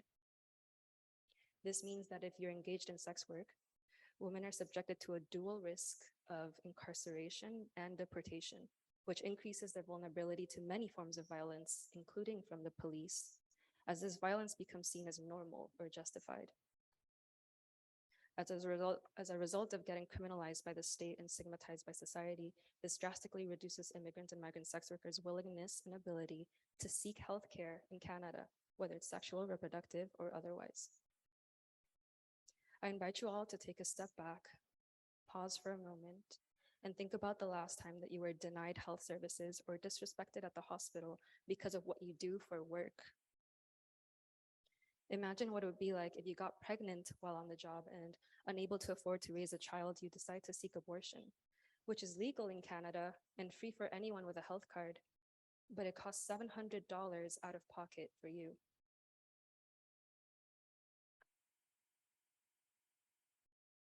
Now I want to invite everyone to imagine, what would it be like if Canada had the universal health coverage that it proclaims to have? How beautiful would it be if we lived in a world where everyone enjoyed the right to health, the right to heal, the right to life? The reality is that racialized immigrant and migrant women engaged in sex work form a small percentage of the population. And because of their precarious immigration status, they're not able to vote either. This means that their needs are constantly dismissed, that their rights are neglected, and they're actively sidelined as a result. But this does not mean that the issues that they face are any less urgent, any less important, or any less worthy of our attention. And my hope is that when you walk away from this room today, you think about this small percentage. I hope that we're able to think beyond ourselves, that we can rethink who belongs, and that we can collectively work towards supporting racialized women and fighting for the right to health for all. Because our perceptions of who belongs and who is deserving shape the way that we approach policy. Thank you.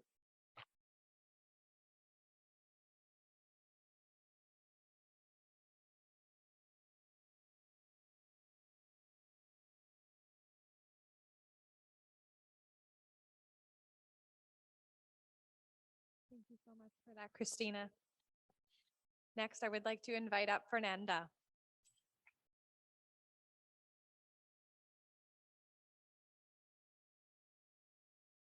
So I'm the last one before the break. So I will first ask you to raise your hand if you need food to survive. Okay. Now I want you to raise your other hand if in the past week you spent any amount of money buying food. Okay. So I think we all agree in two things, right? One, we need food. And two, food costs money.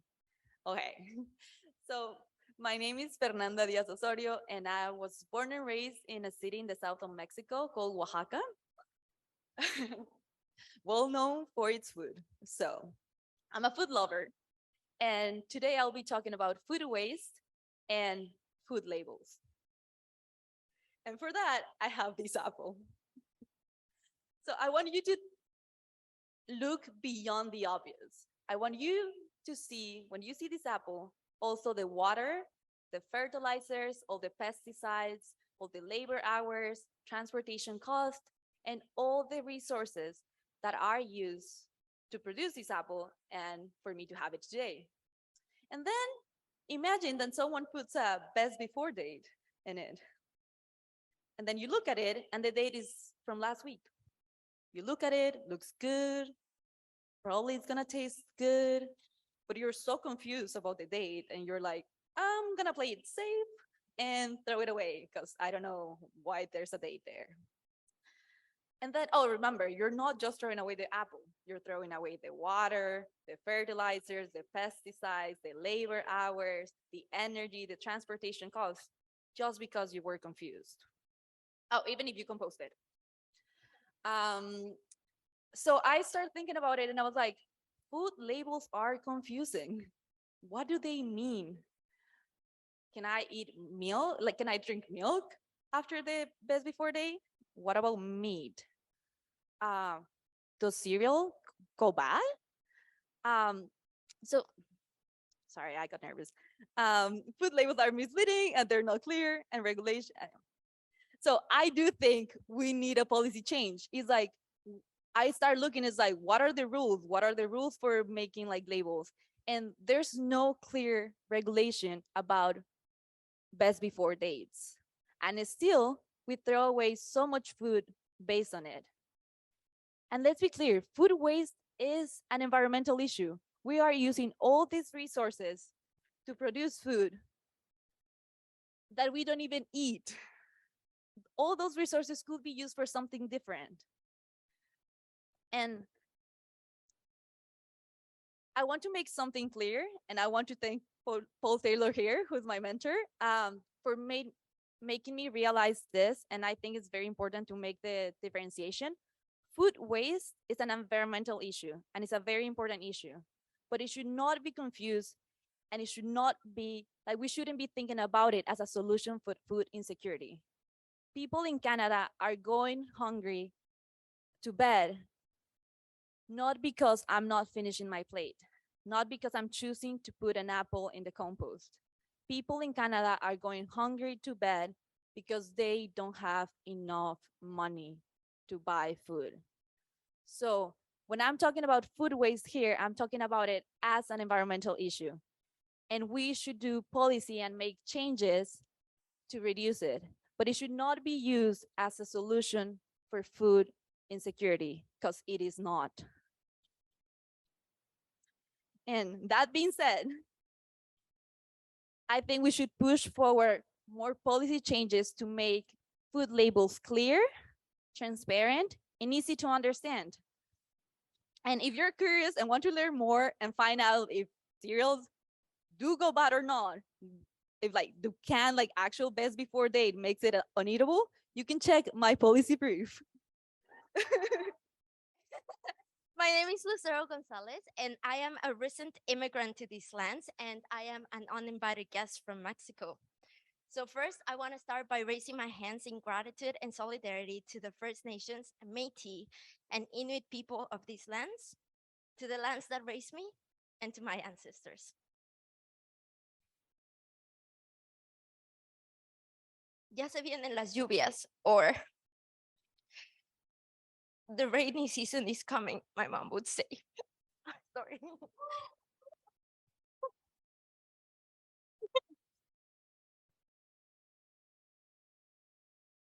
Ojalá que el río aguante, or we better hope the river can take it. She was referring to El Río de los Remedios, a river that once flowed from the top of the mountains, surrounded Mexico City with clean water, but now it's nothing more than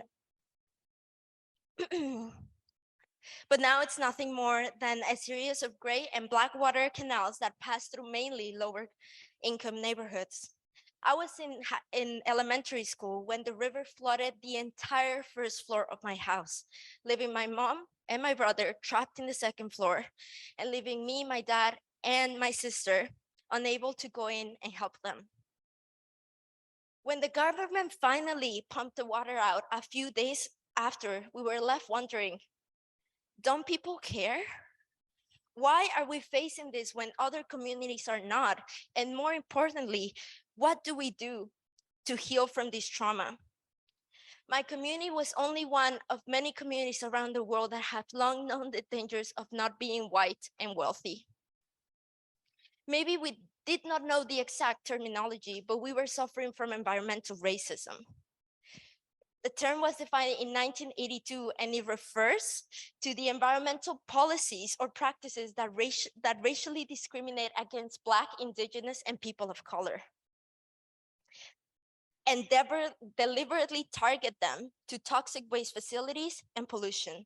However, environmental racism can also be seen in different ways. Like the inability to practice culturally essential traditions due to the degradation of the environment, or the lack of community power to resist, negotiate with industries that settle in their territory, among many other ways. In Canada, we see environmental racism. We see it in the 27 Indigenous communities that are still facing boil water advisories around the country. We see it in Peace River, BC, where community members have been fighting and opposing a third major hydraulic dam in their territory. However, as mentioned before, environmental racism, it's not a new issue, and neither is the fight against it.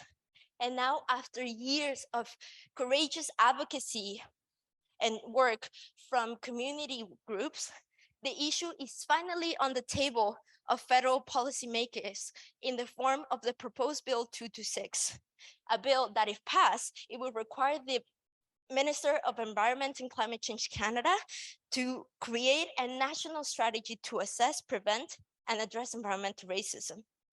This actually would be a huge step towards tackling environmental racism in Canada. However, for this to happen, it needs to be done right. It needs to be done from a place of caring for the victims of environmental racism. It needs to be done and it needs to center the healing of those victims, communities, and individuals. Currently, the bill does not have a strategy, does not really say how the strategy needs to be carried out, nor how the data of the bill needs to be, how it needs to be collected. This is why I propose that in order to avoid further harm and avoid re-traumatizing further marginalized communities, the bill needs to take an intersectional and decolonized approach to tackling the issue by truly hearing how victims have been impacted in their own unique ways. The federal government needs to let them tell their stories, because without stories, data is just numbers, and numbers alone cannot dismantle systems of oppression.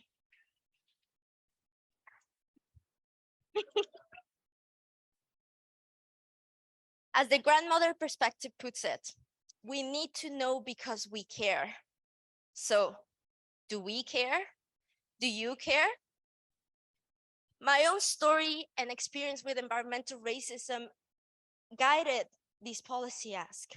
And it is my hope and vision that the stories of other affected victims will guide the tackling of environmental racism in Canada and around the world. And that any policy change is centered in healing, our healing. Our stories have always mattered. They just have not always been listened to, and it is time to change that. So listen closely, because we might just change the world soon. We might just tackle environmental racism through our storytelling. And we're gonna heal. Thank you.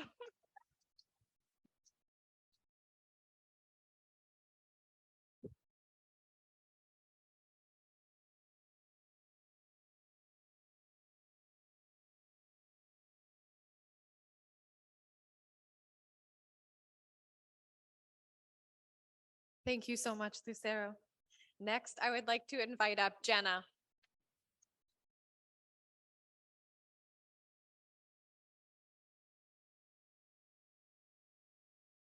Hello, my name is Jenna. I'm originally from Whitehorse, Yukon, and am of mixed ancestry and a citizen of the Musqueam Cultural First Nation. As I'm sure most of you are aware, Pacific salmon populations are declining at a staggering rate. Salmon are extremely important to my community and my culture.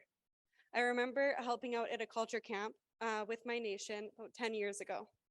That was the first time that my eyes were truly open to the threats salmon are facing and the impacts that has on my community. That year, there was not enough salmon returning for us to harvest, and there hasn't been in the years following. We took youth out onto the lake to set nets as if there were salmon there, and then we pulled up the empty nets and went back to camp.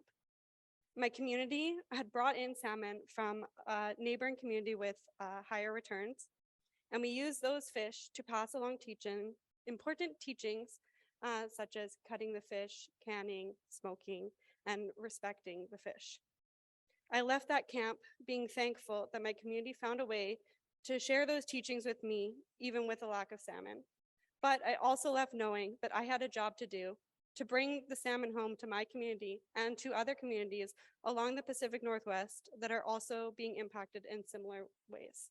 And this has led to my current work working with First Nation communities in BC on fisheries issues. Indigenous conservation practices sustained salmon and other aquatic populations for millennia. Current conservation and management practices are frankly not working and have led to the near extinction of many important species, including salmon. Indigenous knowledge needs to be included in fish and fish habitat decision-making, and this needs to be done so respectfully and done by Indigenous peoples who hold that knowledge. In 2019, Canada introduced the Modernized Fisheries Act and Bill C-68, which states that provided Indigenous knowledge must inform habitat decisions and that Indigenous knowledge will be protected when provided in confidence with the minister. These provisions make a good step in the right direction. However, Indigenous knowledge is complex, it's sacred, it's unique to each community and not a tangible object that can be given away to a third party to do as they please. It is of the utmost importance that Indigenous people be in control of their Indigenous knowledge and how it is used, and that Indigenous knowledge be applied locally as it is place-based. For example, my community's Indigenous knowledge cannot and should not be applied to communities who live here in the South, as it would be disrespectful to say that anyone from my community could use their Indigenous knowledge to inform fish and fish habitat decisions in an area that we are not from. In order to implement these provisions to the Fisheries Act in a good way, I recommend regional Indigenous-led advisory panels be developed across Canada, and the panels would then gather, hold, and inform how Indigenous knowledge should be used in fish and fish habitat decisions in those regions, and ensure that it is done in a manner that is respectful to the communities in those areas. The development of these panels should be led by Indigenous peoples, not by government. In my opinion, the only way that we can move forward and to ensure that there are thriving salmon populations and other fish species for future generations is to include Indigenous voices at decision-making tables. And I believe that these advisory panels are the first step in making sure that that happens and ensuring that it is done in a good way. Thank you.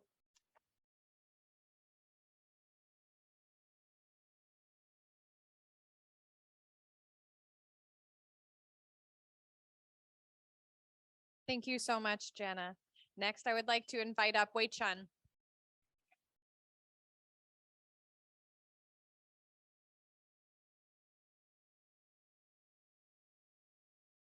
Hello, everyone. I'd like to start by acknowledging and giving my appreciation to my mentor, Amanda Aziz, who has guided me in my policy writing, and as well as Chris Statnick and Javier O'Hare, who helped me in continuing my growth in understanding policymaking in a decolonial lens. My name is Wei Chun Kwa. I'm a second-generation stateless person of Chinese descent, meaning I have no legal status as a citizen in any country.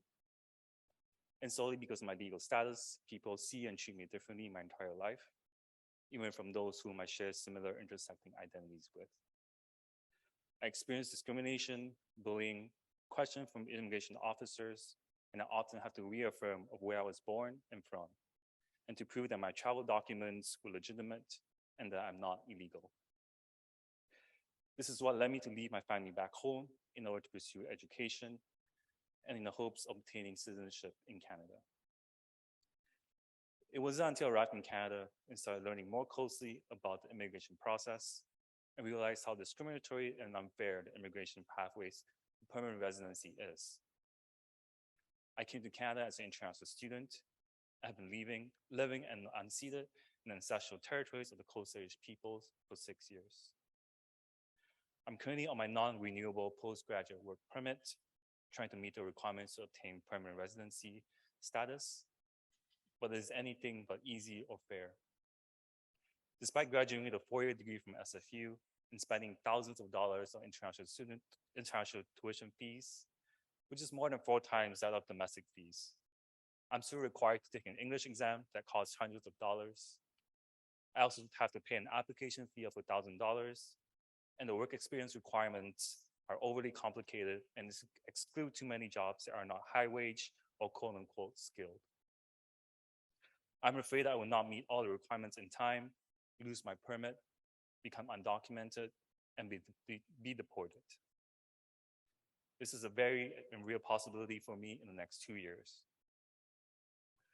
That is my experience with the immigration system, but having a study or postgraduate work permits still grants me the privileges that other migrants don't. There are currently around 1.7 million migrants in Canada that are facing many issues with the immigration system. From migrant farm workers who are crucial in Canada's local food system, care workers who provide care to our elderly and children, undocumented migrants who have to take precautions such as traveling separately from their children on public transit, living in a fear of being found and detained, but who still work in essential jobs, and to migrants in detention centers. Migrant workers are underpaid, work in unsanitary farms, put in overcrowded and poor housing conditions, face abuses by their employers, get unpaid sick days even when they get COVID, and lack worker protection overall. They cannot report any of these violations, not only because they need their employers to continue paying them, but in fear of being deported by the employers as well. There are many reports and news coverage on these issues, and they are not one-off individual or separate instances. This is a systemic issue as a result of the current Canadian immigration system that is keeping us in a temporary and precarious status. Without permanent status, we are at the mercy of our employers, lack proper access to healthcare, housing, education, financial support, and face family separations. These are all fundamental to our well-being, and we are just trying to build a stable future for ourselves and our families. But despite our labor, economic, and social contribution to Canada, we as migrants have felt dehumanized, devalued, and are continuously being exploited at all levels since the creation of Canada. One of the very first migrants to Canada were Chinese rail workers who had to pay head taxes and also had no permanent status. We migrants are your friends, your family, community members, neighbors, and co-workers. We deserve treatment and rights like anyone else in Canada. We are here, we exist, we work, we contribute, and we are essential and valuable to our communities. So the only way forward for a just and equitable immigration system that addresses the root cause of migrant exploitation, improve our livelihood, and preserve our humanity is to grant permanent status for all migrants with no one left behind. Thank you.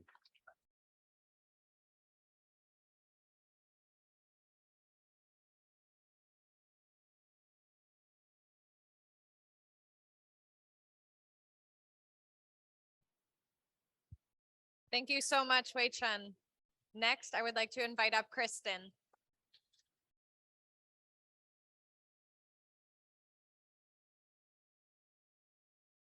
Gela Kessa, Nugo am from Dispi. Hello, my name is Kristen Walkus. I am from the xʷməthkwəy Nation. Since time immemorial, Gwassala people have lived in and around Smith Inlet and surrounding islands. Nakwikdau people lived in Seymour Inlet, Deserters Group, Blunden Harbor, and surrounding islands. In 1964, we were amalgamated and forcibly relocated to Zilkwadi on the northern tip of Vancouver Island in Kwagit territory. If you were to visit our territory, you would see the connection our nations have to clams. You will find shellmitten at most, if not all, of our village sites. Our staple diet has always been primarily seafood. Our people are a seasonal people, and we move to different village sites in the winter and summer, depending on where food was available. Clams are one of the few available foods in the winter and are now one of the few sustainable food sources that we currently have. As a direct result of the relocation and due to the barriers in place for testing, xʷməthkwəy Nation has had significant difficulty in being able to harvest clams in our territory in the more recent years. The Canadian Shellfish Sanitation Program is administered by the federal government through the Canadian Food Inspection Agency, Fisheries and Oceans Canada, and Environment and Climate Change Canada. The CSSP manual is a reference document for monitoring, classifying, and controlling areas where shellfish are harvested. In order to have a site open for clam harvesting, we as xʷməthkwəy are forced to comply with the CSSP and send out mussel samples regularly to test for contamination. This requirement imposed on us gets very expensive, and taking on the cost to access the clam fishery long-term is not feasible for our nation. The Sparrow test asks that when there is a valid legislative objective to the Crown limiting Aboriginal rights, if the infringement has been minimized and whether fair compensation has been offered. While the CSSP is intended to ensure human safety in the consumption of shellfish, Canada is not recognizing its obligation to protect Aboriginal rights and our priority right to access and harvest shellfish for food, social, and ceremonial purposes through implementing bureaucratic barriers that are neither minimally impairing or accommodating. Climate change has been and will continue to be a major factor in being able to harvest safely and sustainably. With this in mind, one of our goals is to reestablish clam gardens in our territory. In doing this, it would provide food security for current and future generations and help revive cultural practices. With adequate funding and support, xʷməthkwəy would begin the process of reestablishing our clam gardens, maintain a long-term monitoring and testing program instead of on a year-to-year basis, and provide a safe and secure food source for years to come.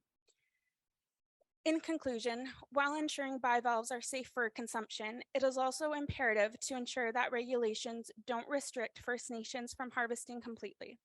Communities should be supported in keeping areas open to FSC harvesting in their territories by allocating funding designated specifically for the testing of bivalve shellfish.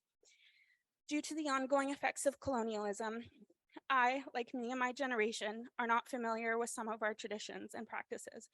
And while that is not our fault, it is our responsibility to hold the government accountable and demand better, and to also learn from our teachers, our knowledge keepers, our elders, while they are here, and preserve what is so very vital for ourselves and for future generations.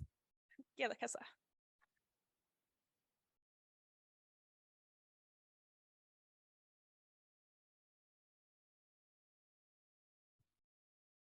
Kristen, thank you so much. Next, I would like to call up Y.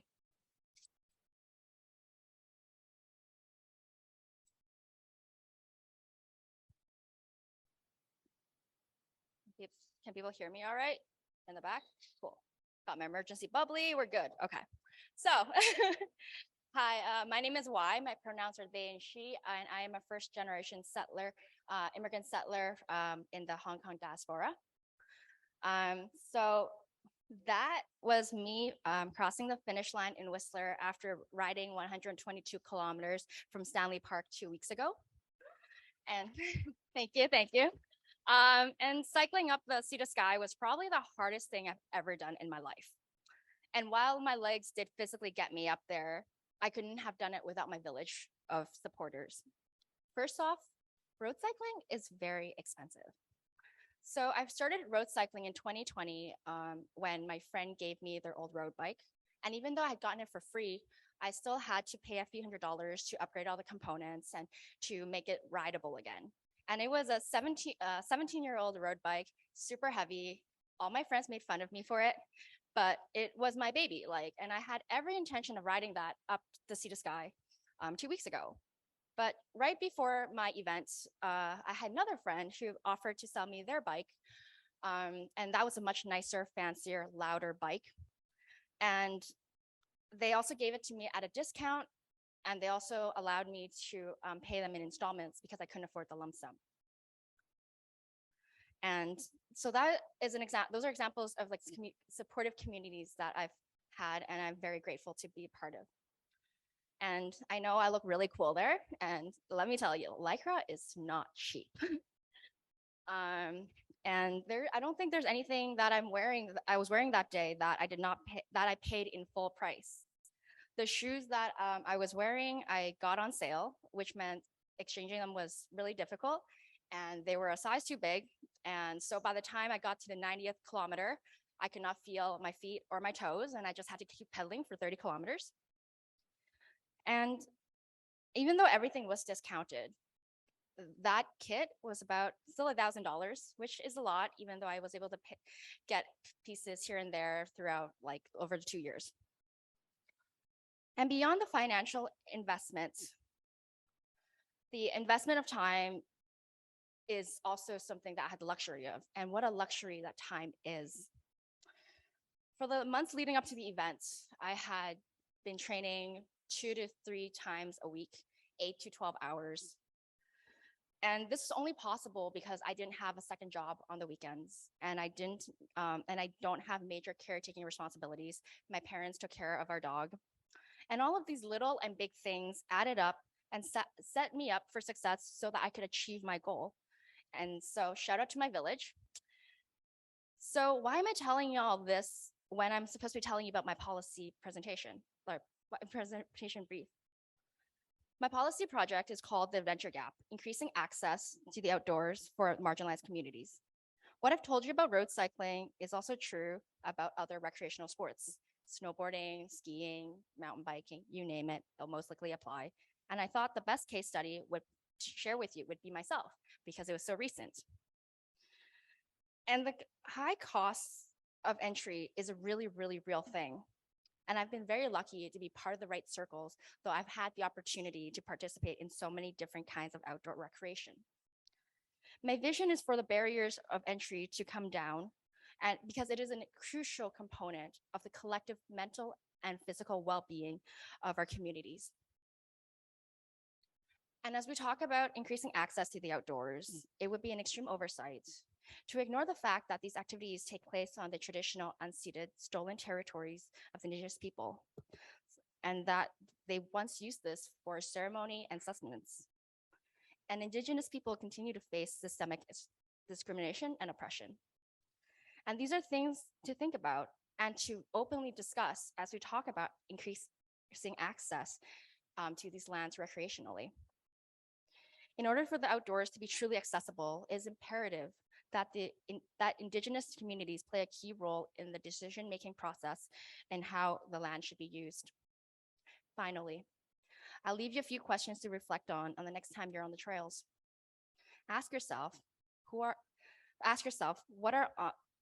was on these lands before they became trails? What were on these lands before they become public? And also, who do you see on these trails? Who are the people who are not? And why? Perhaps next time you head into the outdoors, you can invite someone who hadn't been before, just to increase that access just a little bit. Thank you.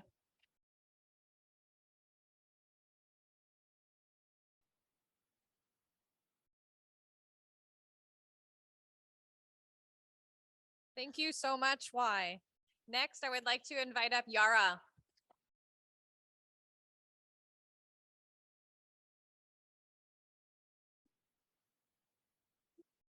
Thank you. Hi, I'm Yara. My pronouns are she and her. I wanted to start off today by saying that I'm, thankful and grateful for being here, but I don't want to. I'm not very thankful for being colonized, and I'm not very grateful because I think I should be here. And so I'm a Palestinian. I'm a proud Palestinian. And thank you. I'm also a refugee, and that's why I say I'm not grateful for being colonized, but rather I stand with those who are colonized. And I want to go back to saying that I'm here, and there are many refugees in this country. Specifically, today I'm going to talk about refugee claimants.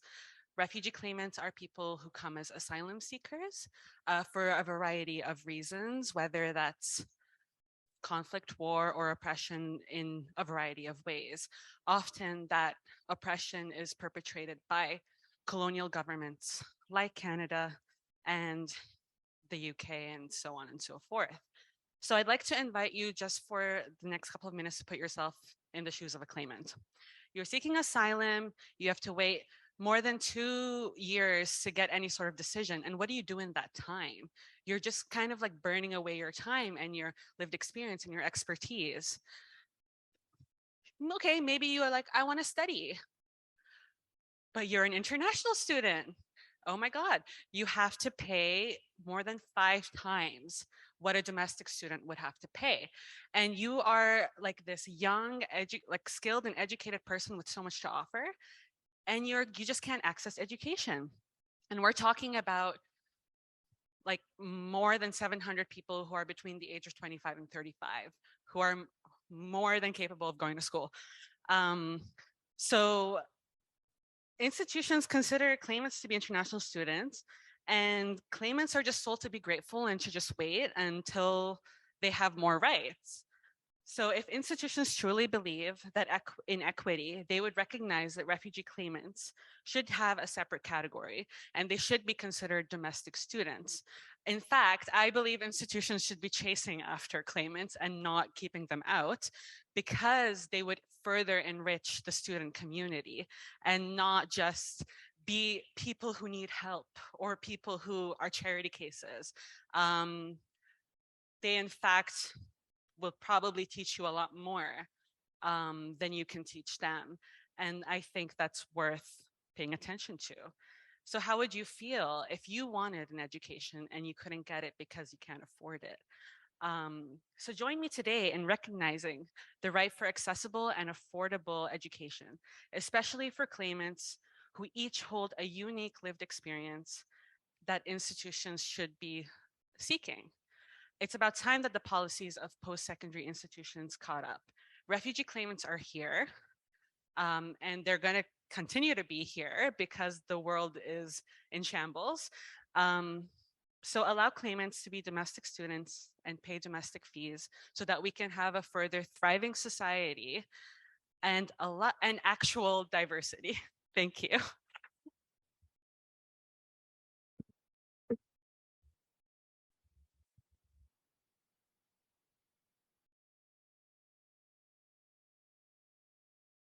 Thank you so much, Yara. Before I call up our next participant, I would just like to give a quick shout out to a participant of our program who sadly could not be here today, Taylor Bain Sakoza. Taylor's policy ask is called From Suicide Prevention to Life Promotion, Living a Long and Good Life. We wish they could be here with us today, so let's give Taylor a round of applause.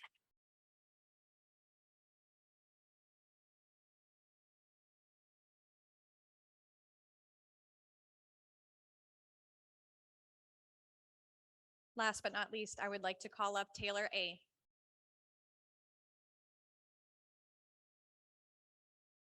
All right, can everyone hear me okay? Yeah?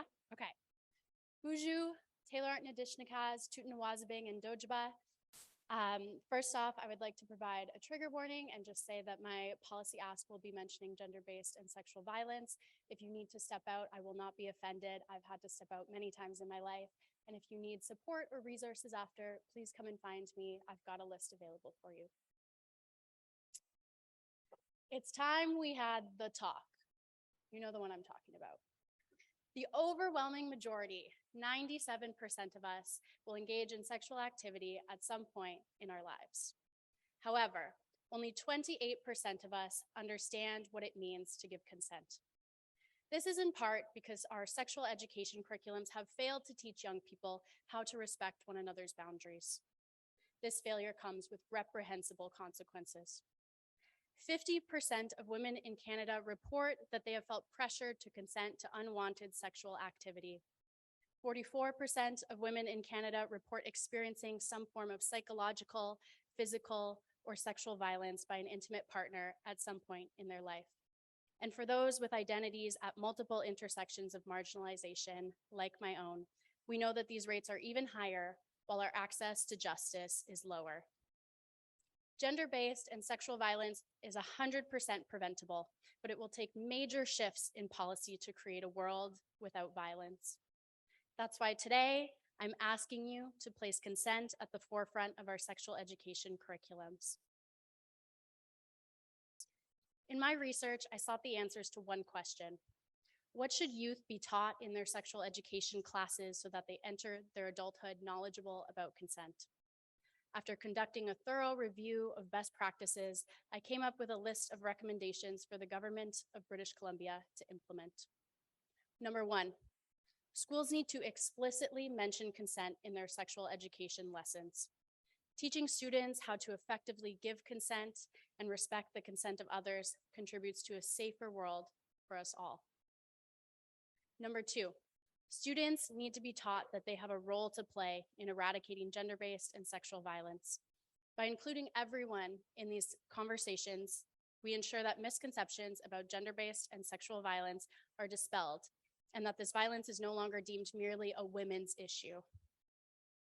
Number 3, to us LGBTQIA+ sexual activity and sexual health need to be included and normalized as topics in the sexual education curriculum.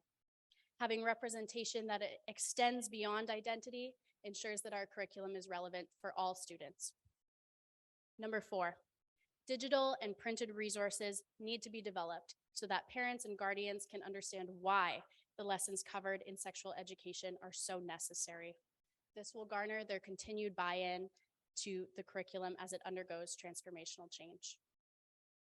And finally, number 5, sexual education curriculums need to emphasize positive sexual well-being, not just the prevention of negative outcomes. By reframing sex as a pleasurable, life-enhancing experience, one that is grounded in consent, safety, and respect, we make the curriculum more meaningful to students. As a survivor of childhood sexual abuse and later sexual assault, I came to this research with lived experience. Had I been taught comprehensive sexual education, I could have known the difference between good touch and bad touch as a child. As a teenager, I could have learned that my sexuality was valid, that sex was not supposed to hurt, and that my personal bodily autonomy deserved to be respected. As an adult, these lessons could have prepared me to identify unsafe people in my life and leave abusive relationships before they escalated to the levels of violence that they did. Instead, I learned what consent was by experiencing what it was not. I was failed by my sexual education system, but the youth of today do not have to be. The government of British Columbia has the power to build a comprehensive consent-based sexual education curriculum for youth. I hope the government chooses to take on that responsibility as though the lives of our youth depend on it, because they do. Xʷməthkwəy, many thanks for your time.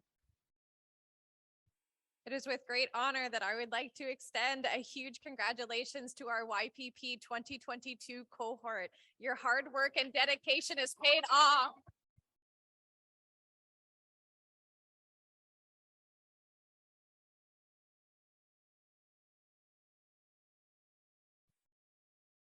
Hello, everyone. Can I get your attention, please? Hi. Hello. We're going to get into the next part of our presentations today. So I'm going to invite Elder Deb up for another Energizer break. If everybody could take their seat, please. I know you can get there.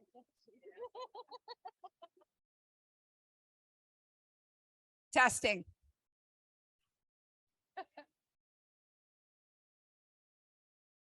Are we all here?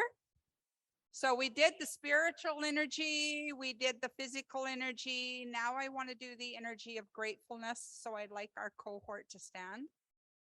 I would like to thank each and every one of you for this journey that I've been on with you. It has been amazing. You have shared with me. I've had the opportunity to get to know you and get to understand a little bit about who you are as a human. And my energy that I want to give to you right now is the energy of gratefulness and the energy of respect. And if something doesn't happen with this, I'll be sending a different energy to the powers that be, because you are amazing. And I want to hold up my hands to you and tell you that I love you and I thank you for this journey. Haichka. Finally, I would like to invite up Amora, who's the YPP manager, to offer our closing remarks before we wrap up our day with a celebratory reception. Amora.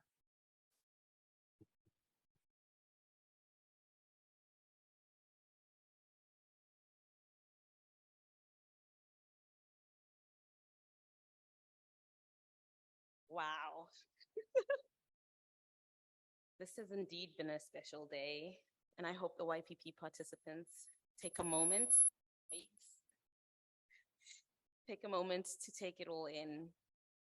It's been an incredible journey, and this year I've witnessed growth, upliftment, care, respect, transformation, vulnerability, and solidarity. While these words paint simplicity, they also show the depth of our time together in YPP this year. And all of this couldn't be possible without amazing folks. And if I could please ask you to stand if you're in the room, and if you're joining us virtually, please raise your hand. Firstly, I'd like to honor and thank the founding level team that started this work. We are here celebrating YPP because of the innovation of V, Alejandra, Abia, and Joey. If you could kindly stand. Thank you. Yes, please.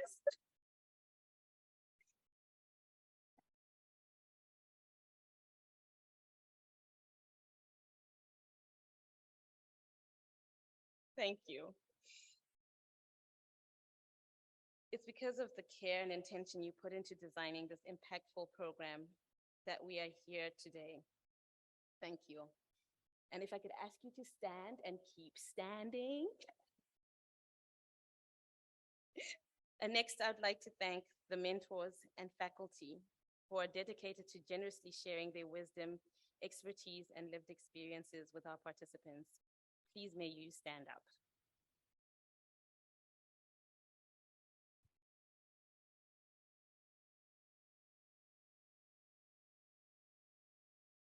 And I'm asking you to keep standing up.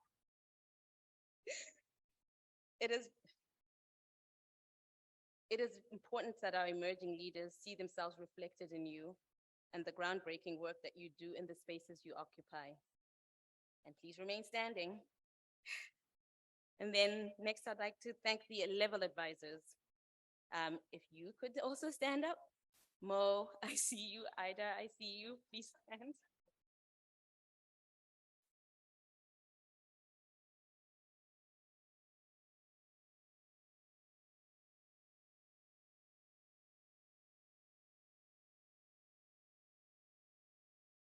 Thank you. Thank you for your guidance in asking the tough questions and steering the program in the right direction. Huge kudos to the selection committee for bringing together this outstanding group of youth. And next, our YPP alumni co-facilitators, Njoki, Adri, Trisha, Savannah, Connie, could you stand?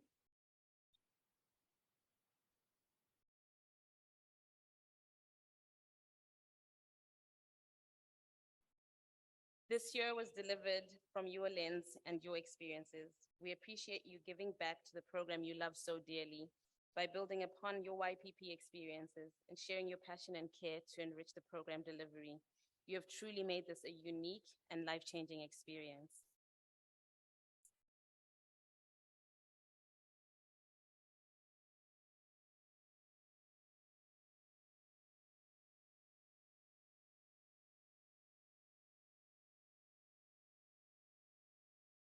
And then next is our outstanding partners, and also too, our gifted illustrators, Jessica, please stand up.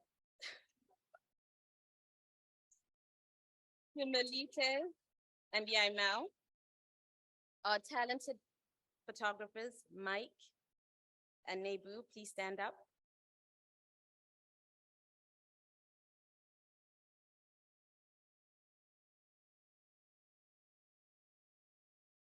You've all been a dream to work with.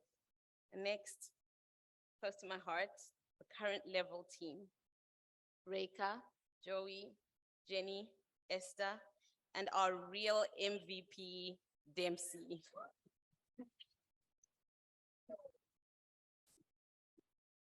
It's been truly a gift to be able to do this work alongside you. Thank you. And the elders, my apologies. I would have acknowledged you first in protocol, but I didn't want to have you standing for too long. It's been an honor to be supported and grounded in your wisdom and counsel. Elder Yvonne, please stand up. Thank you for all your care and guidance throughout this year. And Elder Deb, please stand up. Elder Deb, you've truly been the rock anchoring us in cultural safety, care, knowledge sharing, and love.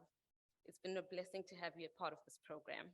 Thank you. And I'm sure you've all heard the African proverb, it takes a village to raise a child. I'd like you to look around and see all these people who are standing and some who are not here joining us today. This is the village that takes to nurture and elevate the child that is YPP.